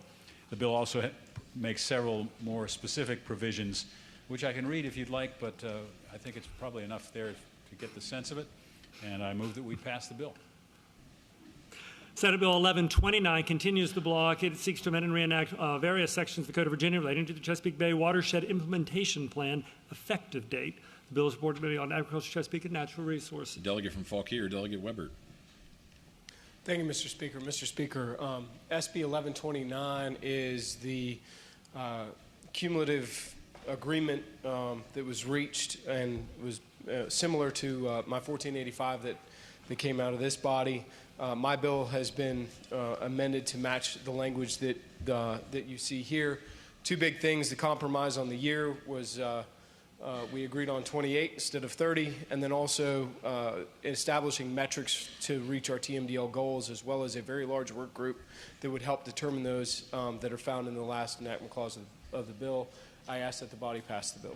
Senate Bill 1149 seeks to amend and reenact two sections of the Code of Virginia relating to plans and programs, drought evaluation and response plans, Potomac River. The bill is reported on Agriculture, Chesapeake, and Natural Resources. The delegate from Fairfax, Delegate Bulova. Thank you, Mr. Speaker. Ladies and gentlemen of the House, Senate Bill 1149 is identical to my House Bill 2095. The bill recognizes the Potomac River watershed as its own drought response planning unit and directs the State Water Control Board to integrate the regional plan into the statewide plan. Mr. Speaker, I'd move that we pass the bill. Continuing with Senate Bill's third reading on the contested calendar block, top of page 7, Senate Bill 1152 seeks to amend and reenact a section of the Code of Virginia related to expedited wetlands permits, Virginia Marine Resources Commission. The bill is reported to the Committee on Agriculture, Chesapeake, and Natural Resources with an amendment nature as substitute. Delegate from Powhatan, Delegate Ware. Thank you, Mr. Speaker. Senate Bill 1152 requires the Marine Resources Commission to develop administrative procedures to expedite the processing of applications from agencies of the United States government, including any branch of the armed forces of the United States, for wetlands permits. I move that we pass the bill. All right, I got it. I think there's a substitute. I move the substitute. Shall the committee's substitute be agreed to? All those in favor say aye. Those opposed, no. The substitute is agreed to. Continuing with the block, Senate Bill 1169 seeks to amend and reenact 3 sections of the Code of Virginia relating to community service boards, behavioral health authorities, performance contracts. The bill is reported by the Committee on Health, Welfare, and Institutions, subsequently reported by the Committee on Appropriation. The delegate from Roanoke City, Delegate Rasul. Thank you, Mr. Speaker. Senate Bill 1169 is a carbon copy of my House Bill 2185, which modifies and reorganizes provisions related to performance contracts between DBHDS and CSBs. Hope it be pleasure of the body to pass the bill. Turning to page 8, continuing Senate bills on third reading on contested calendar. Bill before the body is Senate Bill 1172, requiring the Virginia Community College System to establish a standardized core curriculum for all registered nursing, RN degree, or diploma programs in the Commonwealth, the Passport Nursing Program. The bill is reported on Committee on Education. The delegate from Virginia Beach, Delegate Davis. Thank you, Mr. Speaker. Senate Bill 1172 brings together SCHEV as well as representatives from the for-profit and not-for-profit institutions to put together a standardized core curriculum around the registered nurse degree, and I would move that we pass the bill. Next up in the block, Senate Bill 1239. It seeks to amend and reenact several sections of the Code of Virginia, all relating to Dairy Producer Margin Coverage Premium Assistance Program and Fund. The bill is reported by the Committee on Agriculture, Chesapeake, and Natural Resources. The delegate from Rockingham, Delegate Wilt. Thank you, Mr. Speaker. Ladies and gentlemen of the House. Yes, Senate Bill 1239 does deal with the Dairy Margin Coverage Premium Assistance Program. That's the bill that helps our farmers get a little bit of relief with fluctuating dairy prices. The Senate did begin the process of amending to put a 5-year sunset. That was part of the original, my bill, and the Senator Obenshain's bill, but they've reinstated a 5-year sunset, and my bill will be conformed to that as well through the process. I move the bill pass. Mr. Speaker, continuing with the block, over on top of page 9 of the printed calendar, Senate Bill 1255 seeks to amend and reenact 4 sections of the Code of Virginia relating to Smart Chart Network Program. The bill is reported to the Committee on Health, Welfare, and Institution with amendments, subsequently reported to the Committee on Appropriations with amendments. The delegate from Botetourt, Delegate Head. Thank you, Mr. Speaker. I would move the committee amendments. I need to actually move those separately. I think I need to move the HWI amendments first. And they're not in conflict. You're going to adopt both, right? Yes, sir. Shall the HWI amendments be agreed to? All those in favor say aye. Aye. Those opposed, no. Those amendments are agreed to, and the delegate moves the amendments from appropriations. Correct? Yes. Now I'd like to move the amendments from appropriations. Shall those amendments be agreed to? All those in favor say aye. Aye. Those opposed, no. The amendments are agreed to. The delegate from Botetourt. Thank you, Mr. Speaker. Mr. Speaker, ladies and gentlemen of the House, Senate Bill 1255 is a cognate to my House Bill 2345. The amendments that we just adopted are, first of all, technical in nature, and then the second amendment's added Director of DMAS as named stakeholder to convene jointly with the State Health Commissioner the work group to study and establish a plan to develop and implement a system to share information regarding a patient's prescription history and medication reconciliation. I hope that we will pass the bill. Next up in the block, Senate Bill 1277, which would amend the Code of Virginia relating to high school student academic credit for certain work experience and fine arts programs guidelines. The bill is reported to the Committee on Education. The delegate from Virginia Beach, Delegate Davis. Thank you, Mr. Speaker. Senate Bill 1277 asks the Board of Education to collaborate and seek input related to permitting high school students in grades 11 and 12 to earn credits per semester for employment in certain fields or industries related to fine arts, and I ask we pass the bill. Continuing with the block, Senate Bill 1281 seeks to amend the Code of Virginia relating to the Board of Education Passport Program dual enrollment course credit guidelines. The bill is reported from the Committee on Education. The delegate from Virginia Beach, Delegate Davis. Thank you, Mr. Speaker. Senate Bill 1281 as a, not a substitute, sorry, just double checking on that. Senate Bill 1281 asks the Department of Education to convene a work group to maximize to the extent practicable dual enrollment programs, including the passport program for our students in high school, and I move that we pass the bill. Continuing with the third reading on contested calendar block, top of page 12, Senate Bill 1300 is out of the block and by for the day. Therefore, continuing with the block, Senate Bill 1359, it seeks to amend and reenact sections of the Code of Virginia relating to public, elementary, and secondary schools throughout assessment team members' training requirement. The bill is reported to the Committee on Education. Delegate Davis. Thank you, Mr. Speaker. Senate Bill 1359 just requires new threat assessment team members at all public elementary and secondary schools to complete their initial threat assessment training, and that all assessment team members complete refreshers every 3 years, and I move its adoption.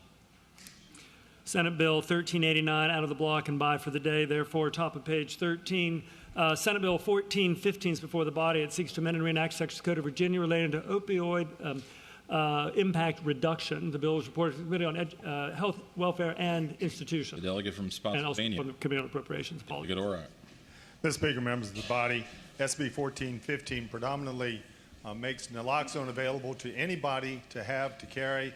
It puts in place a number of other administrative practices, most significant of which will be developing a training program so that anybody will know how to administer. I move passage of the bill.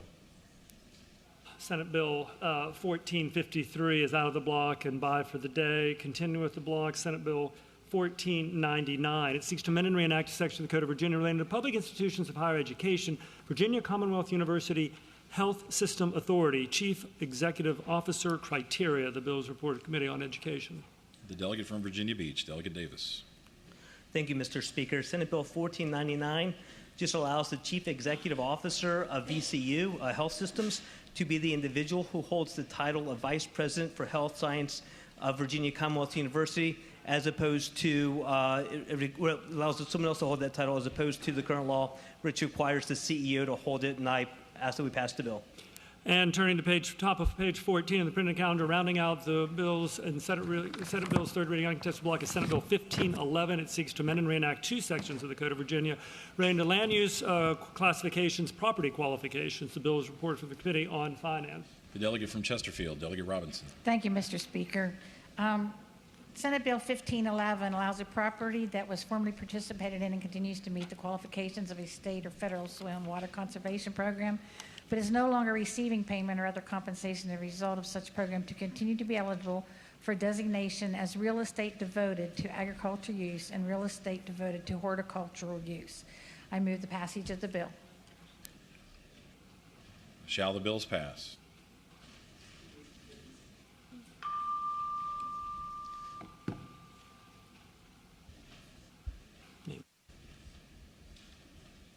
The clerk will close the roll.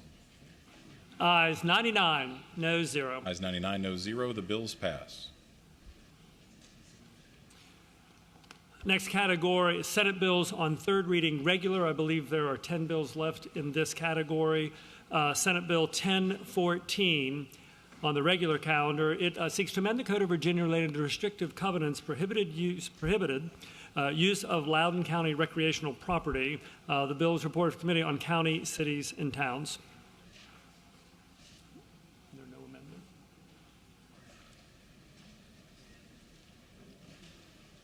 The delegate from Middlesex, Delegate Hodges. Thank you, Mr. Speaker. Clerk described this very well and move passage of Senate Bill 1014. The delegate from Loudoun, Delegate LaRock. Thank you, Mr. Speaker. I'd like to, I don't want to contradict the chairman there, but I did want to just put a little context around this bill. There's a recreation facility in Loudoun County, currently up and running, ball fields, golf, all sorts of good stuff. For over 60 years, kids have been enjoying the facilities there. Extremely popular. The money to operate the facility, I think, is raised by these organizations and the kids that participate in the sports. That's a good thing. But what could be better? Well, the county wants to come alongside these organizations and improve the facility significantly to help more kids enjoy better facilities. A facility that is now being used for recreation since 1960.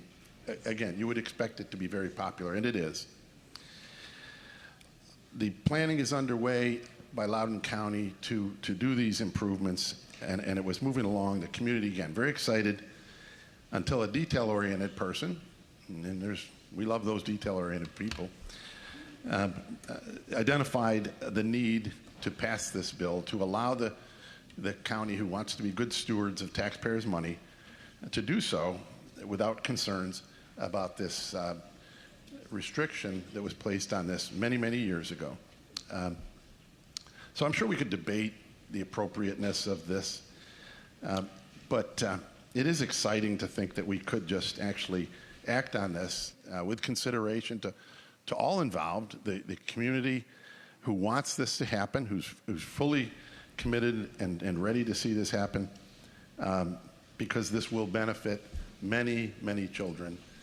And for that reason, Mr. Speaker, I would say this is not a favor that I ask for me personally. It's not in the district that I serve, but I've come to understand what the need is and why it would benefit so many children. So I hope it's the will of the body to pass the Senate substitute that's before us. Thank you, Mr. Speaker. The delegate from Mr. Chairman? The delegate from Fairfax, Delegate Simon. So, parliamentary inquiry, I guess. Okay. Is there I noticed that in HIHOD there's a floor substitute that's been released by Delegate LaRocque. He was not speaking to that. He was speaking to the underlying bill. He's speaking to the bill. There is no floor pending substitute? floor amendment of any kind, to my knowledge. Okay, so those have been withdrawn or just aren't Apparently. advanced. Thank you, Yes, Mr. sir. Speaker. So we're voting on the bill.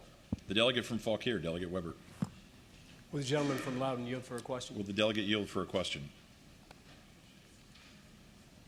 I will, Mr. Speaker. The delegate yields. So exactly what does the bill do by removing a restriction? Well, I think removing a restriction is rather self-explanatory. If the gentleman from Fauquier could maybe ask a little bit more specific question, I'd be glad to elaborate if I can. The delegate from Fauquier, Delegate Weber. Yes, Mr. Speaker. I would simply ask the gentleman, from what I understand of the bill, the property was gifted and put in covenant by somebody who passed away or in their estate, and now the state is just overturning or lifting the restriction that individual put in? Mr. Speaker, I would say to the gentleman from Fauquier that, as I understand it, and I've asked many questions of the people who've drafted this, skilled lawyers from a firm that you would know that represents Loudoun County, there is a covenant that dates back, I guess, to the 1960s when this subdivision involving many homes, approximately 3,500, wrote a covenant that would require that the facility serve only the community. In this case, the community means these 3,500 homes. Now, since then, it's been used by the broader community, and so the reason that I think is important is that the broader community is enjoying this facility, and there's no objection within the community to this being developed as a facility to continue being used by the broader community. So I certainly respect her property rights and don't want to propose a taking, but I think this really would resemble more of a giving if the narrower community wants this to go forward, and they've been involved in the planning process and public notices and so on, then they have no reservations about this. It really is just the fact that a community of 3,500 people notifying all of them and getting them to agree to a legal change to revoke an existing covenant would be something close to impossible. I mean, you see how easy it is to get 100 people in here to agree on something. 3,500 properties that have changed hands and may be held by some entity other than an individual would be virtually impossible. So if we pass this, the facility can go forward, Mr. Speaker. If not, then we've missed an opportunity to help the children. Thank you. The gentleman yield for one final question. Will the delegate from Loudoun yield for another question? I've got plenty of time, Mr. Speaker. Delegate yields. Although we are running out of time, Mr. Speaker, comedy's hard.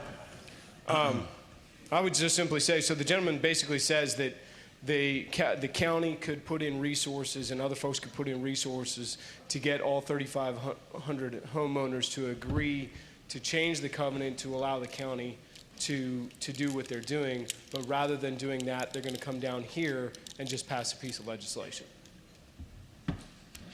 Well, Mr. Speaker, that isn't exactly what I said, but I have asked that question. What would it take? Are there any other realistic avenues that could bring us to the point, or bring the county to the point where they could make this investment in a recreation facility for the children? And the answer is, it seems fairly obvious to me. I've been involved a little bit in real estate and covenants. Getting 3,500 people to agree on something, it would take more than resources. It would take a miracle, Mr. Speaker. And so perhaps if the body votes no on this, then we'll tell them to start praying about it. But I hope we could make it easier for them. Let us pray. The delegate from Prince William, Delegate Rome. Thank you, Mr. Speaker. Parliamentary inquiry. All right. Thank you, Mr. Speaker. Given that we are voting on the underlying bill and we are not voting on the floor substitute, given that the floor substitute stated that this would have been Planning District 8, but the bill we're voting on is just for Loudoun County, would this constitute special legislation that requires a 67 vote threshold? It would, yes. Thank you, Mr. Speaker. Shall the bill pass?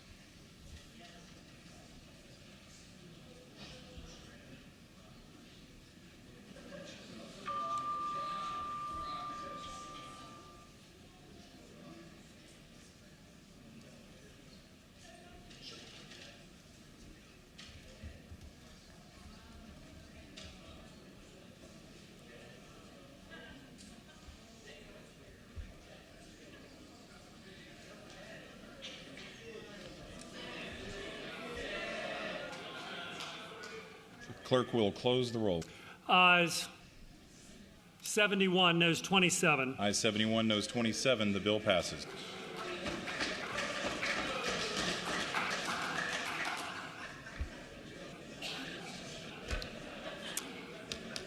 Continuing with today's calendar, Senate Bill's third reading regular. Senate Bill 1396 is by for the day. Therefore, next up is Senate Bill 928, providing relief for Michael Haas relating to claims compensation for wrongful incarceration. The Bills Report Committee on Appropriations.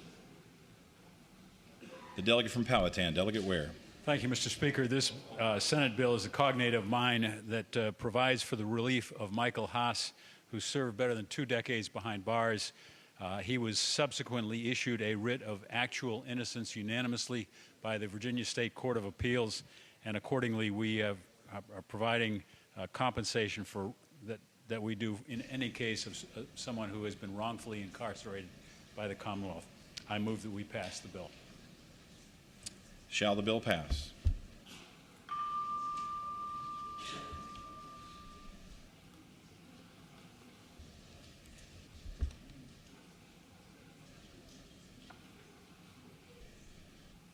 The clerk will close the roll. Ayes 98, noes 0. Ayes 98, noes 0. The bill passes. Next up is Senate Bill 798, seeks to amend and reenact a variety of sections of the Code of Virginia, all relating to individuals with disabilities terminology. The Bills Report of Committee on Health, Welfare Institutions. The delegate from Spotsylvania, Delegate Orrock. Mr. Speaker, members of the body, this measure is the companion to my House bill, recommendation of the Disability Commission, putting the language in our code consistent with federal language as it relates to persons with disabilities. I move the bill be passed. Not today. Shall the bill pass?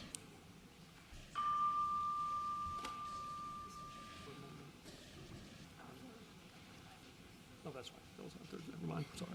Got it. Other things.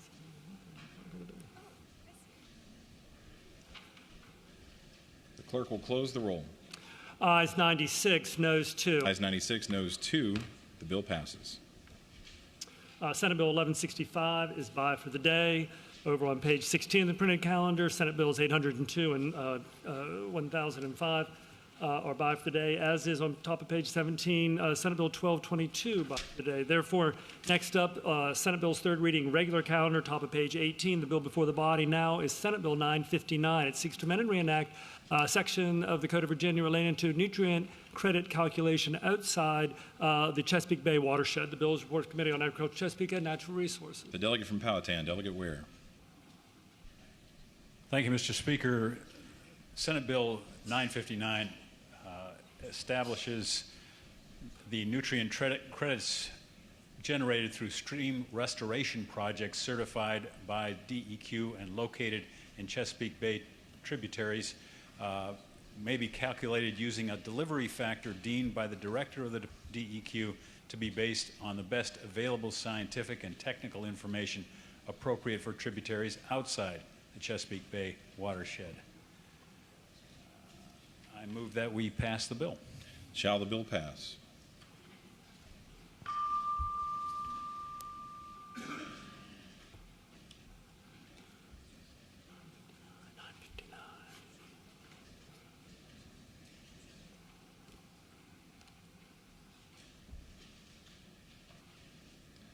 The clerk will close the roll. Ayes 86, noes 10, abstentions 2. Ayes 86, noes 10, abstentions 2. The bill passes.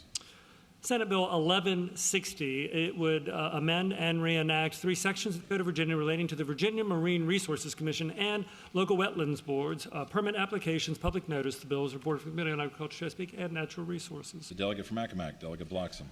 Thank you, Mr. Speaker. Senate Bill 1160 does a couple things. One, it reduces the number of weeks that you must put in the newspaper a notice of a permit.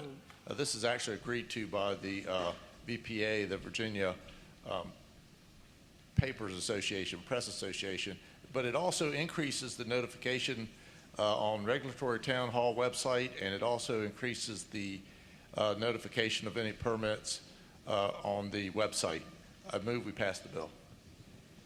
Shall the bill pass?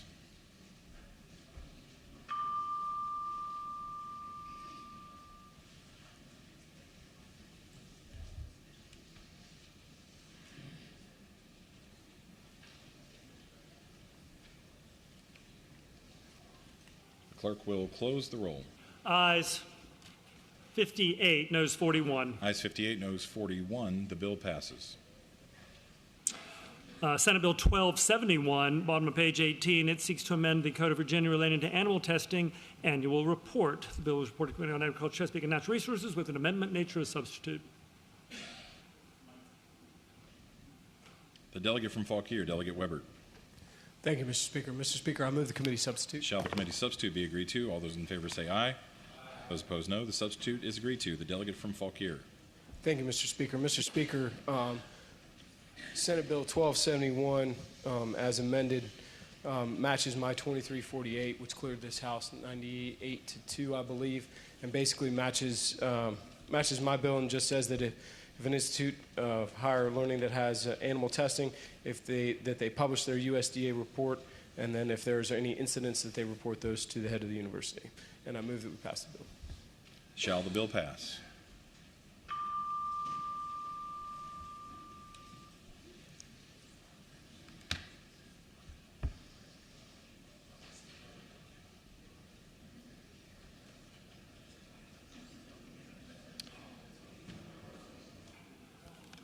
Clerk will close the roll. Ayes 96, noes 2. Ayes 96, noes 2. The bill passes.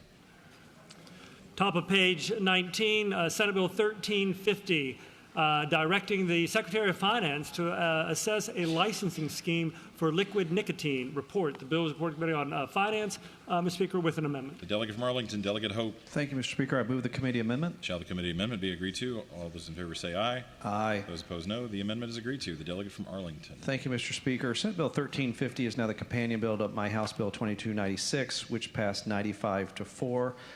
This bill essentially just directs the Secretary of Finance to assess the licensing scheme for liquid nicotine. I move passage of the bill. Shall the bill pass?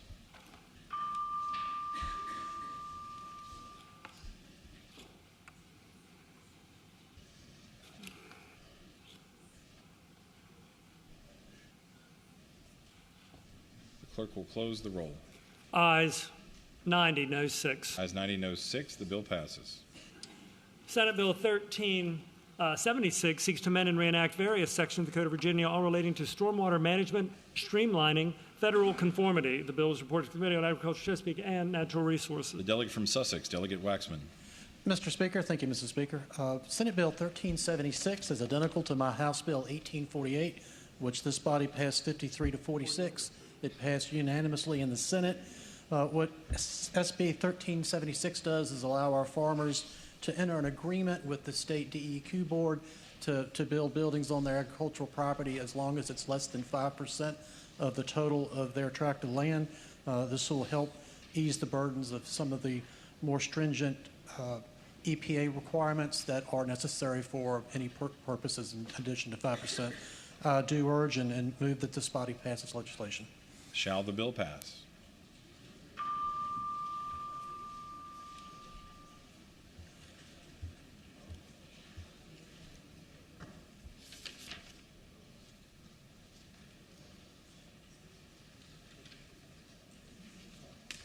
Clerk will close the roll. Ayes 52, noes 46. Ayes 52, noes 46. The bill passes.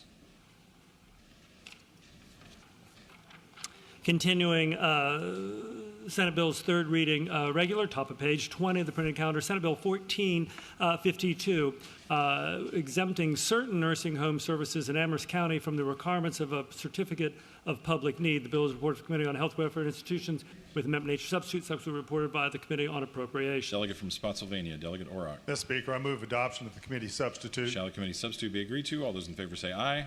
Those opposed, no. The substitute's agreed to. The delegate from Spotsylvania.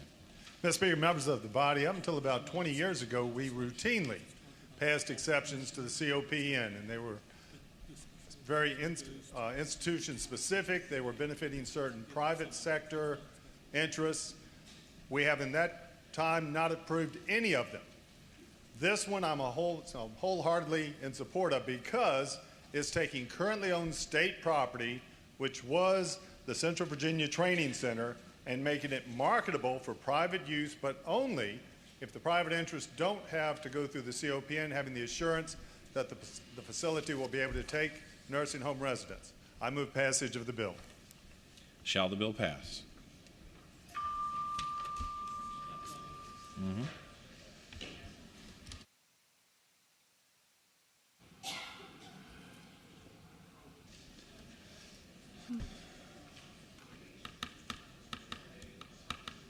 The clerk will close the roll.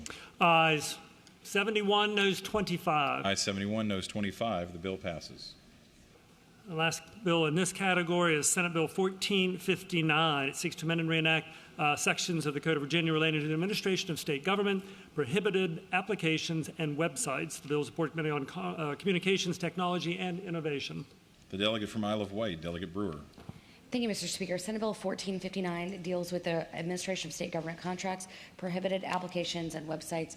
A previous bill similar to this passed through this body unanimously just 2 weeks ago. I hope to be the will of the body to pass this bill. Shall the bill pass?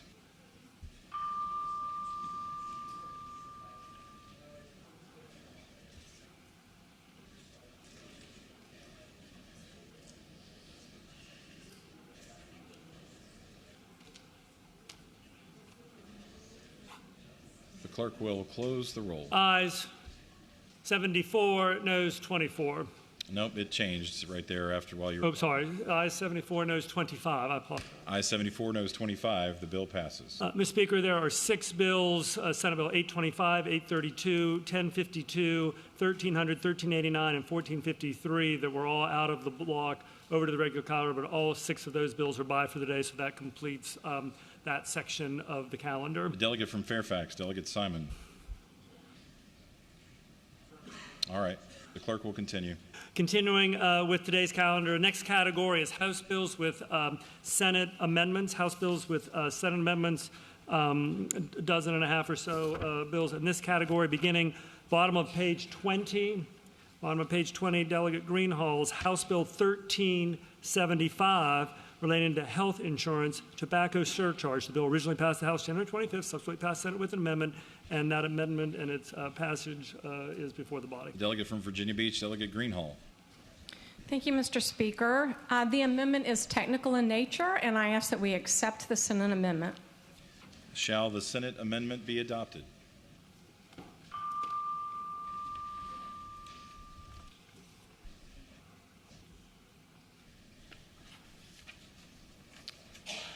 Clerk will close the roll. Ayes 96, noes 1. Ayes 96, noes 1. The Senate amendments are adopted. House Bill 1471 relates to health insurance, electronic prior authorization and disclosure of certain information, out-of-pocket costs report. The bill originally passed the House January 30th, subsequently passed Senate with amendments, and those amendments are now before you. The delegate from Hanover, Delegate Fowler. Thank you, Mr. Speaker. The amendments for House Bill 1471 are technical, and I move adoption of the amendments. Shall the Senate amendments be adopted?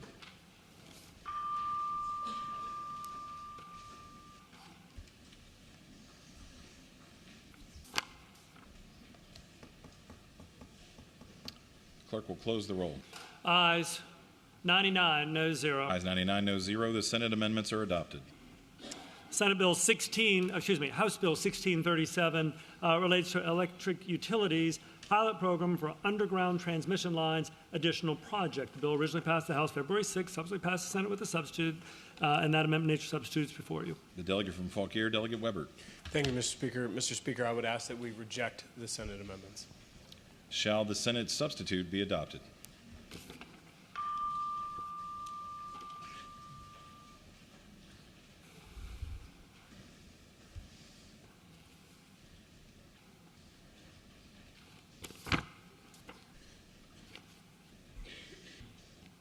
Clerk will close the roll. Ayes 10, noes 89.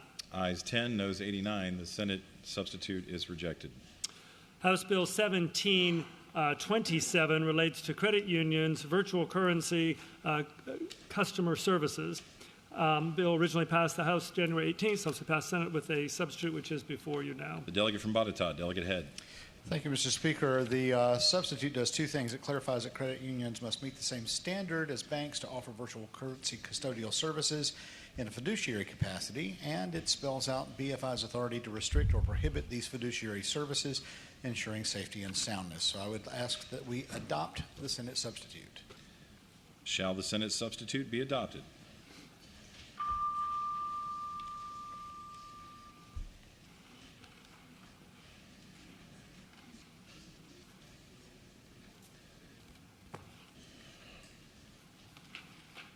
Clerk will close the roll. Ayes 99, no 0. Ayes 99, no 0. The Senate substitute is adopted. Continuing on page 20 of the printed calendar, House Bill 1752. This relates to public utilities, fiber optic broadband lines crossing railroads. The bill originally passed the House February 6th, subsequently passed Senate with a substitute, which is now before you. The delegate from Botetourt, Delegate Head.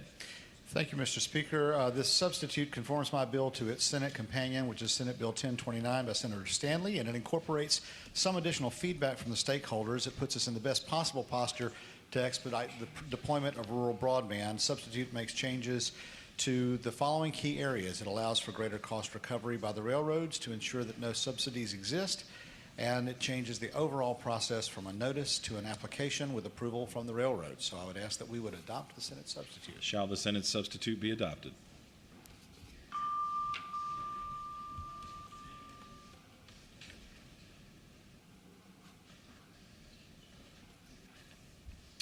Clerk will close the roll. Ayes 99, no 0. Ayes 99, no 0. The Senate substitute is adopted.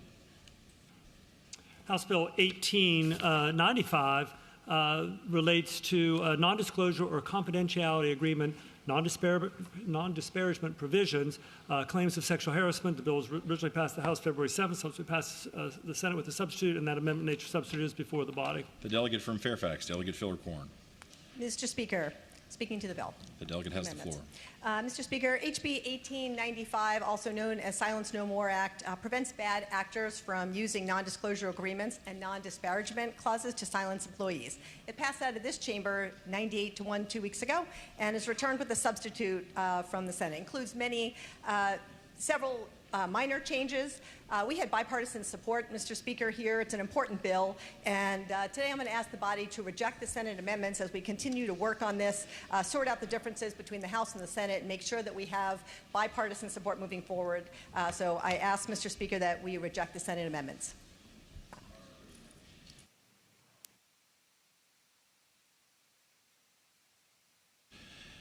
Shall the Senate substitute be adopted?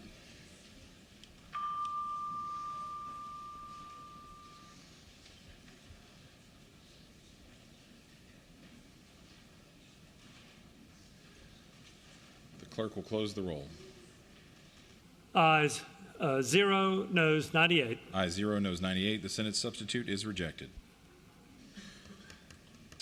House Bill 1921 relates to financial institutions' earned wage access services, licensure requirements, penalties. The bill originally passed the House February 7th, subsequently passed the Senate with nature substitute, which is now before you.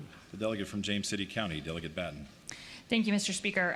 Mr. Speaker, the Senate substitute changes this bill substantially, and I would ask that we reject the Senate substitute. Shall the Senate substitute be adopted?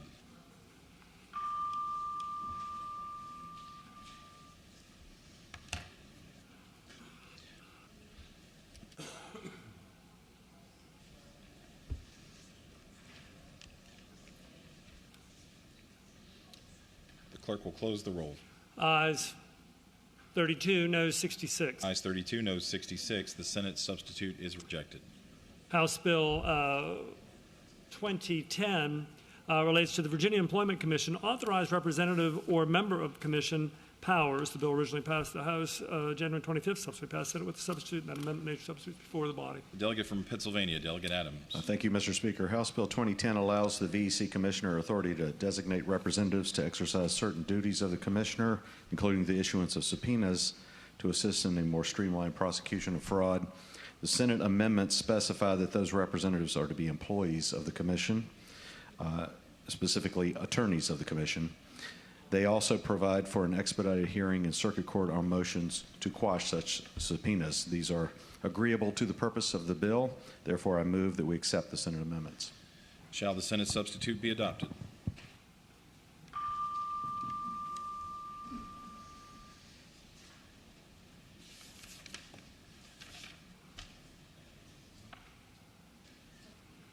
Clerk will close the roll. Ayes 97, noes 0. Ayes 97, noes 0. The Senate substitute is adopted. House Bill 2026 relates to renewable energy biomass-fired facilities, Department of Forestry Advisory Panel report. The bill originally passed the House January 25th, subsequently passed Senate amendment nature substitute, and that substitutes before you. The delegate from Washington, Delegate O'Quinn. Thank you, Mr. Speaker.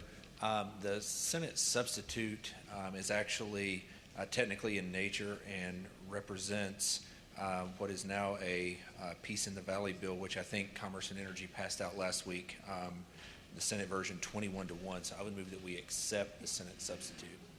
Shall the Senate substitute be adopted?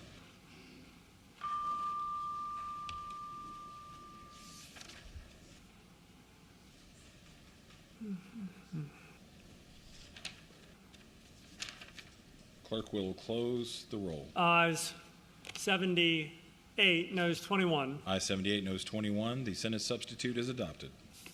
House Bill 2032 relates to compensating victims of crime, awards from the Criminal Injuries Compensation Fund. The bill originally passed the House January 27th, subsequently passed Senate with an amendment, and that amendment's before you. The delegate from Norfolk, Delegate Glass. Gratitude, Mr. Speaker. House Bill 2032, left Senate appropriations with a clause. Mr. Speaker, I move that the House reject the Senate amendment. Shall the Senate amendment be adopted?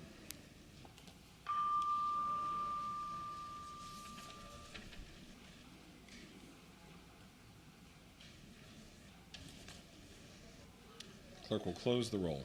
Ayes 0, noes 99. Ayes 0, noes 99. The Senate amendment is rejected. House Bill 2198 relates to requiring the Bureau of Insurance to select a new essential health benefits benchmark plan. Bill originally passed the House February 6th, subsequently passed Senate with amendment, and Mr. Speaker, the bill has an emergency clause on it. The delegate from Bedford, Delegate Byron. Thank you, Mr. Speaker. These amendments come from the Bureau of Insurance, and they're technical. I'd ask that you accept the amendments. Shall the Senate amendments be adopted?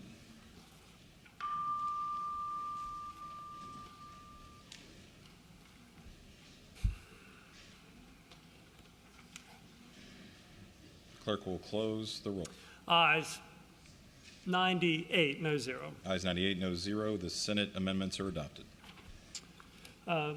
Continuing House Bills to Senate Amendments, top of page 24 of the printed calendar, House Bill 2201 is by for the day. Therefore, the next bill up is, is that right? Yeah, 2216. House Bill 2216 relates to health insurance coverage for mental health benefits, mobile crisis response services, and residential crisis stabilization units. The bill originally passed the House February 7th, subsequently passed Senate with amendment nature substitute, which is before you. The delegate from Chesapeake, Delegate Leftwich. Thanks, Mr. Speaker. The Senate substitute is so technical I can't detect even one difference between the House version. So I'm going to ask the body to accept the Senate substitute. Shall the Senate substitute be adopted?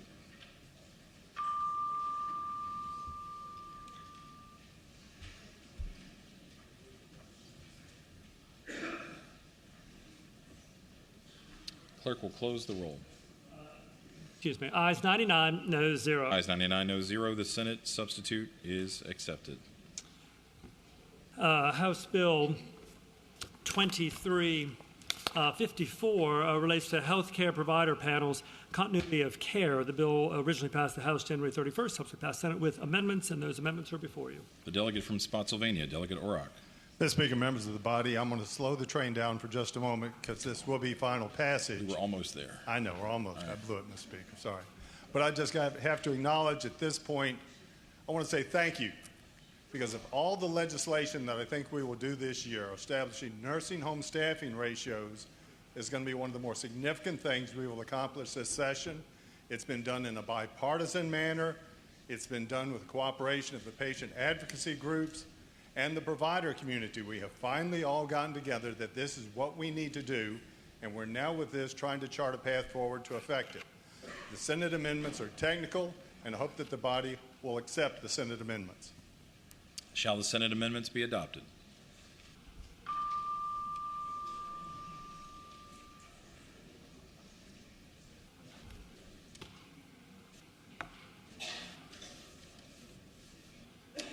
Clerk will close the roll. Ayes 98, no zero. Ayes 98, no zero. The Senate amendments are adopted. And middle of page 25, House Bill 2422 relates to home solicitation sale definition. The bill originally passed the House February 6th, subsequently passed Senate with amendment nature substitute, which is now before you. The delegate from James City County, Delegate Batten. Thank you, Mr. Speaker. The amendments to House Bill 2422 are purely technical, and I ask that we accept the amendments. Shall the Senate amendments be adopted?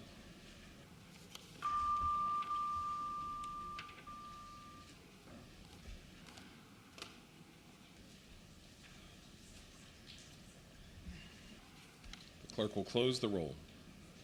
Ayes 98, no zero. Ayes 98, no zero. The Senate substitute is adopted. House Bill 2463 is by for the day. That completes that section of today's calendar. Continuing with the calendar, memorial resolutions laid on the Speaker's table. The memorial resolutions to be adopted in block are listed on pages 25 through 32, with the exception of House Resolution 299.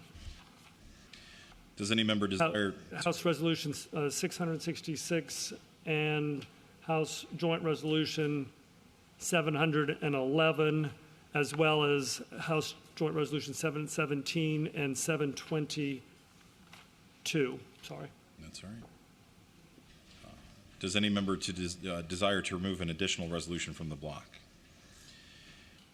Hearing none, all those in favor of adopting in block the memorial resolutions laid on the Speaker's table as listed on pages 25 through 32, with the exception of those listed by the clerk, shall please rise.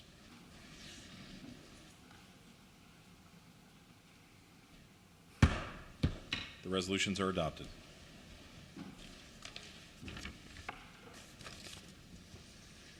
Finally, Mr. Speaker, live category is commending resolutions laid on the Speaker's table. The commending resolutions to be adopted in block are listed on pages 33 through 44, with the exception of House Joint Resolution 622, House Joint Resolution 731, House Joint Resolution 747 and 748, House Joint Resolution 756, House Resolution 320, House Resolution 331, and House Resolutions 344 and 345. All those in favor of adopting the commending resolutions laid on the Speaker's table on pages 33 through 44 of the printed calendar, with the exception of those listed by the clerk, will say aye. Aye. Those opposed, no. The resolutions are agreed to. Mr. Speaker, that completes today's calendar. Pursuant to House Rule 51, the House has returned to the morning hour. Does the clerk have any additional announcements or communications? Mr. Speaker, announcements. The House Resolution number 323, patroned by Delegate Simon, amending and readopting Rule 81 of the Rules of the House of Delegates pertaining to the voting requirement to discharge a committee from the consideration of a resolution. The pertinent part of the resolution reads, the rules may be suspended by a vote of 2/3 of the members elected to be ascertained by an actual division of the House, except as prohibited by the Constitution, provided that a motion to discharge a committee from the consideration of a bill, and Delegate Simon seeks to insert, or joint resolution proposing an amendment to the Constitution relating to the fundamental right to reproductive freedom, that's the new bit, will require a majority of those voting, et cetera, et cetera. House Resolution 323 is available to the public. It's on iHeart for the members. And, Mr. Speaker, this constitutes the third of the 5 required readings of House Resolution 323. Also remind the body today that all joint commending and memorial resolutions must be filed with the clerk's office here at the front desk by 5 o'clock. That's all joint, HJ, SJ. Also, today is the last day for any committee action on legislation by midnight. In light of that, looking at the calendar for this afternoon, a Committee on Appropriations, the Committee on Courts of Justice is meeting 15 immediately upon adjournment of the House, and House Room 3 and the Extension Courts will be meeting immediately upon adjournment, approximately 2:30-ish. Committee on Appropriations, half hour. Committee on Appropriations will be meeting a half hour after adjournment today in the shared committee room. The Virginia Latino Caucus, the Virginia Latino Caucus meeting today? Okay, so, Mr. Speaker, just the courts and appropriations are the 2 meetings for this afternoon that I'm aware of. Therefore, looking ahead tomorrow, in light of the deadline and the procedure resolution for today, there are no committee meetings tomorrow morning. Therefore, assuming we go in at 11, I believe the Democratic Caucus would meet at 10, and the Republican Caucus at 10 as well. So both caucuses will meet at 10, the Democrats in House Room 2, the Republicans in House Room 1. Mr. Speaker, that's all the announcements that I have at this time. The delegate from Fairfax, Delegate Simon. Mr. Speaker, I rise for a brief point of personal privilege. The delegate has the floor. Mr. Speaker, members of the House, we heard the clerk read again for the third of 5 readings a resolution that we're going to be voting on Thursday. Mr. Speaker, I was home for the weekend. I know many of us were. And what I heard from folks at home is that they're concerned about their freedoms.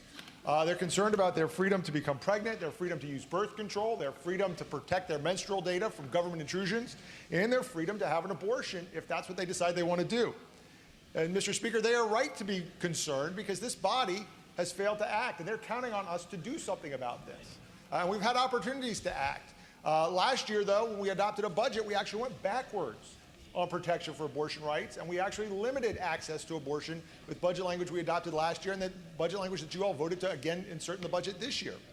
And after Dobbs was leaked, right, and everybody knew something was about to happen, we introduced language in the procedural resolution to allow us to immediately take up the issue of women's reproductive health freedom and take up legislation that would address that. And every member of the Republican Party on this side of the aisle voted no and said, no, we're not going to do it. We're going to pass that by. We're going to pass by this opportunity to protect women's freedom.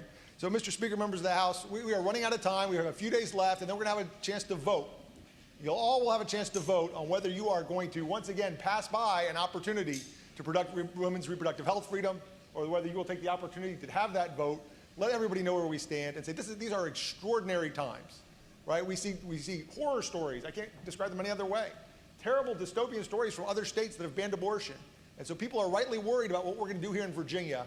We have the opportunity to vote to tell them we're going to protect their freedom here in Virginia. I hope that we'll do that when it comes time to vote on this important resolution. Thank you, Mr. Speaker. The delegate from Chesterfield, Delegate Coiner. Thank you, Mr. Speaker. I rise for a point of personal privilege. The delegate has the floor. Mr. Speaker, I went home this weekend too and spoke with constituents, and they thanked me for coming up with solutions that meet people in the middle in a bipartisan fashion and being willing to work across the aisle. Mr. Speaker, the other side of the aisle contends today that this amendment would just preserve the laws we have on the books. But, Mr. Speaker, being someone who works across the aisle on many tough issues, it takes colleagues on the other side of the aisle willing to come to the table with things that aren't extreme and not just all or nothing proposals, which is what we've had before us. So I worked this weekend on some things that perhaps we could have had discussions about. If preserving the laws we have on the books had been the real objective of the patrons of the amendment, they could have taken some very different approaches that may in fact have gotten more votes. If their goal was to ensure that Dobbs doesn't apply to Virginia to preserve the status quo, they could have introduced language such as the right to abortion in the Commonwealth is recognized and hereby ratified as the same rights recognized by the U.S. Supreme Court before the decision in Texas versus Dobbs. If the concern was about life-saving care in the event of an incomplete miscarriage or delivering a baby that had died in utero, they could have gone another way altogether as well. Language such as, no law of the Commonwealth or article of this Constitution shall be read, interpreted, or construed to limit a woman's right to medical care for the treatment of miscarriage, fetal demise, or other adverse outcome of a pregnancy in which the fetus has died or is no longer capable of life outside the womb. Or if they wanted to draw a line to preserve Virginia's current law, they could have proposed this. No law of this Commonwealth shall be read to interfere with a woman's right to obtain an abortion before the third trimester of pregnancy. Any one of those may have picked up some votes on this side of the aisle, but that's not what they did. Their amendment goes to the most extreme position possible, abortion until the moment of birth for any reason. My colleagues on this side of the aisle have already talked about why this position is horrifying. Human life, moments from birth, has value. The other side of the aisle mentioned to us many times that Virginians support a right to abortion. Mr. Speaker, they're right. But the statistics they don't say is how those numbers fall off the cliff when we talk about third trimester abortion. Gallup found that only 7% of Americans support legal abortion in the third trimester. We know deep down in our core, every one of us, that in the third trimester of a pregnancy, we're talking about a child, a baby who can feel pain, a baby who can live if given the chance, babies that are right across the street at VCU Hospital in NICU fighting for their lives, and they can live if given a chance. So, Mr. Speaker, this amendment means that the only reason a child, a baby, has value is because her mother says she does.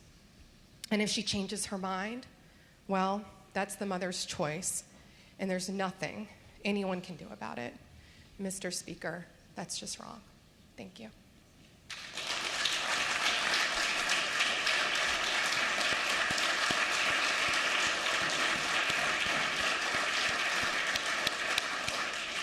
The delegate from Prince William, Delegate Munden King. Thank you, Mr. Speaker. I rise for a point of personal privilege. The delegate has the floor.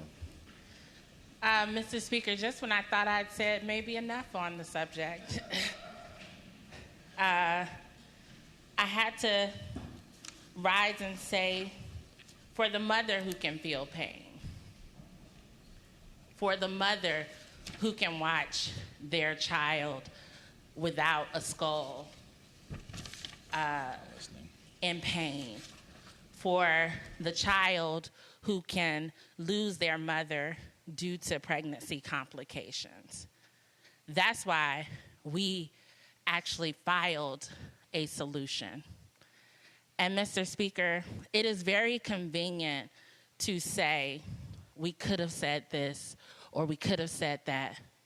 But no one on that side of the aisle did stand up for those mothers or stand up for those children or file those amendments that they thought might get a few votes.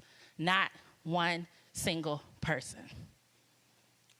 And Mr. Speaker, it's because on this side of the aisle, we have been unashamed that women and their families should make their health care decisions, that their lives matter, that their pain matters, and in a House that voted against birth control access and equity, and a House that voted against protecting menstrual data, and a House that voted against helping people who are surviving miscarriages, and a House that voted against helping children who are born get health care to fight cancer and other diseases. We just don't believe you.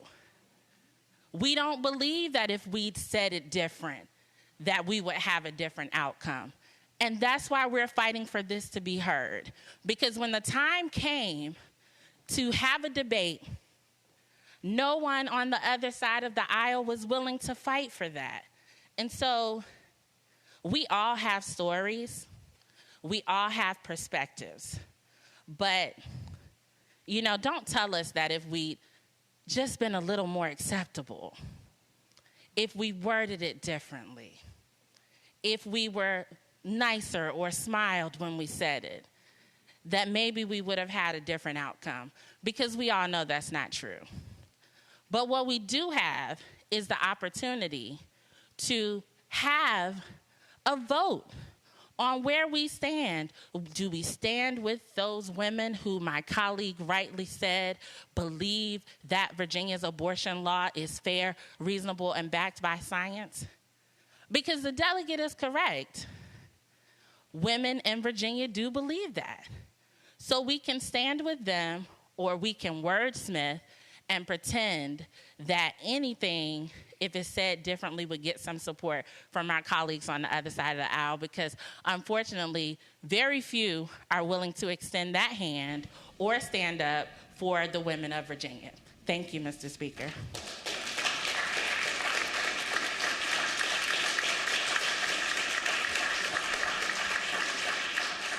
The delegate from Virginia Beach, Delegate Converse Fowler. Mr. Speaker, I rise for a point of personal privilege. The delegate has the floor.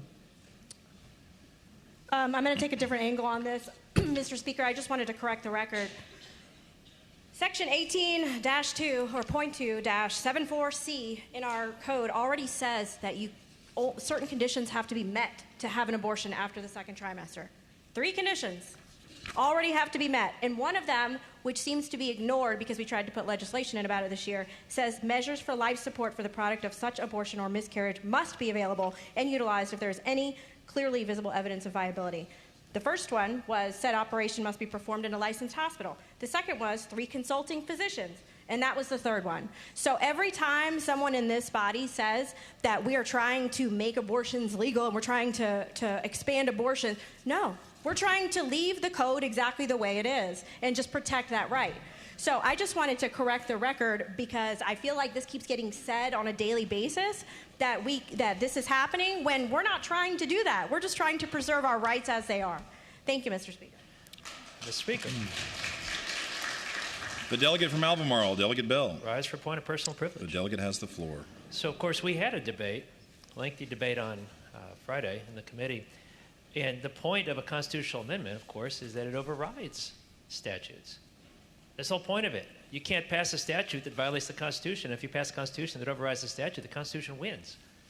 And so this effort to write a new constitutional amendment, to the extent it overrides existing statutes, will invalidate them. Someone will go to court and say that statute that's been on the books for a long time, was upheld repeatedly under the Roe, then Webster, then Casey framework, is no longer constitutional because the new constitutional amendment governs. So you can say many things. You can even say you like it or you hate it, but you can't say that it's not an effort to change these existing statutes that have been there for a long time. Thank you, Mr. Speaker. The delegate from Scott, Delegate Kilgore.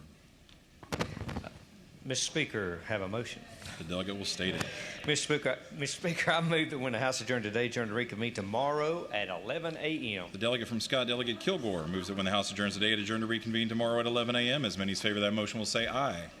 Those opposed, no. The motion is agreed to. The delegate from Scott, Delegate Kilgore. Mr. Speaker, I move that the House do now adjourn. The delegate from Scott, Delegate Kilgore, moves that the House do now adjourn. As many as favor that motion will say aye. Anybody? Those opposed, no. The motion is agreed to. The House stands adjourned until tomorrow at 11 a.m.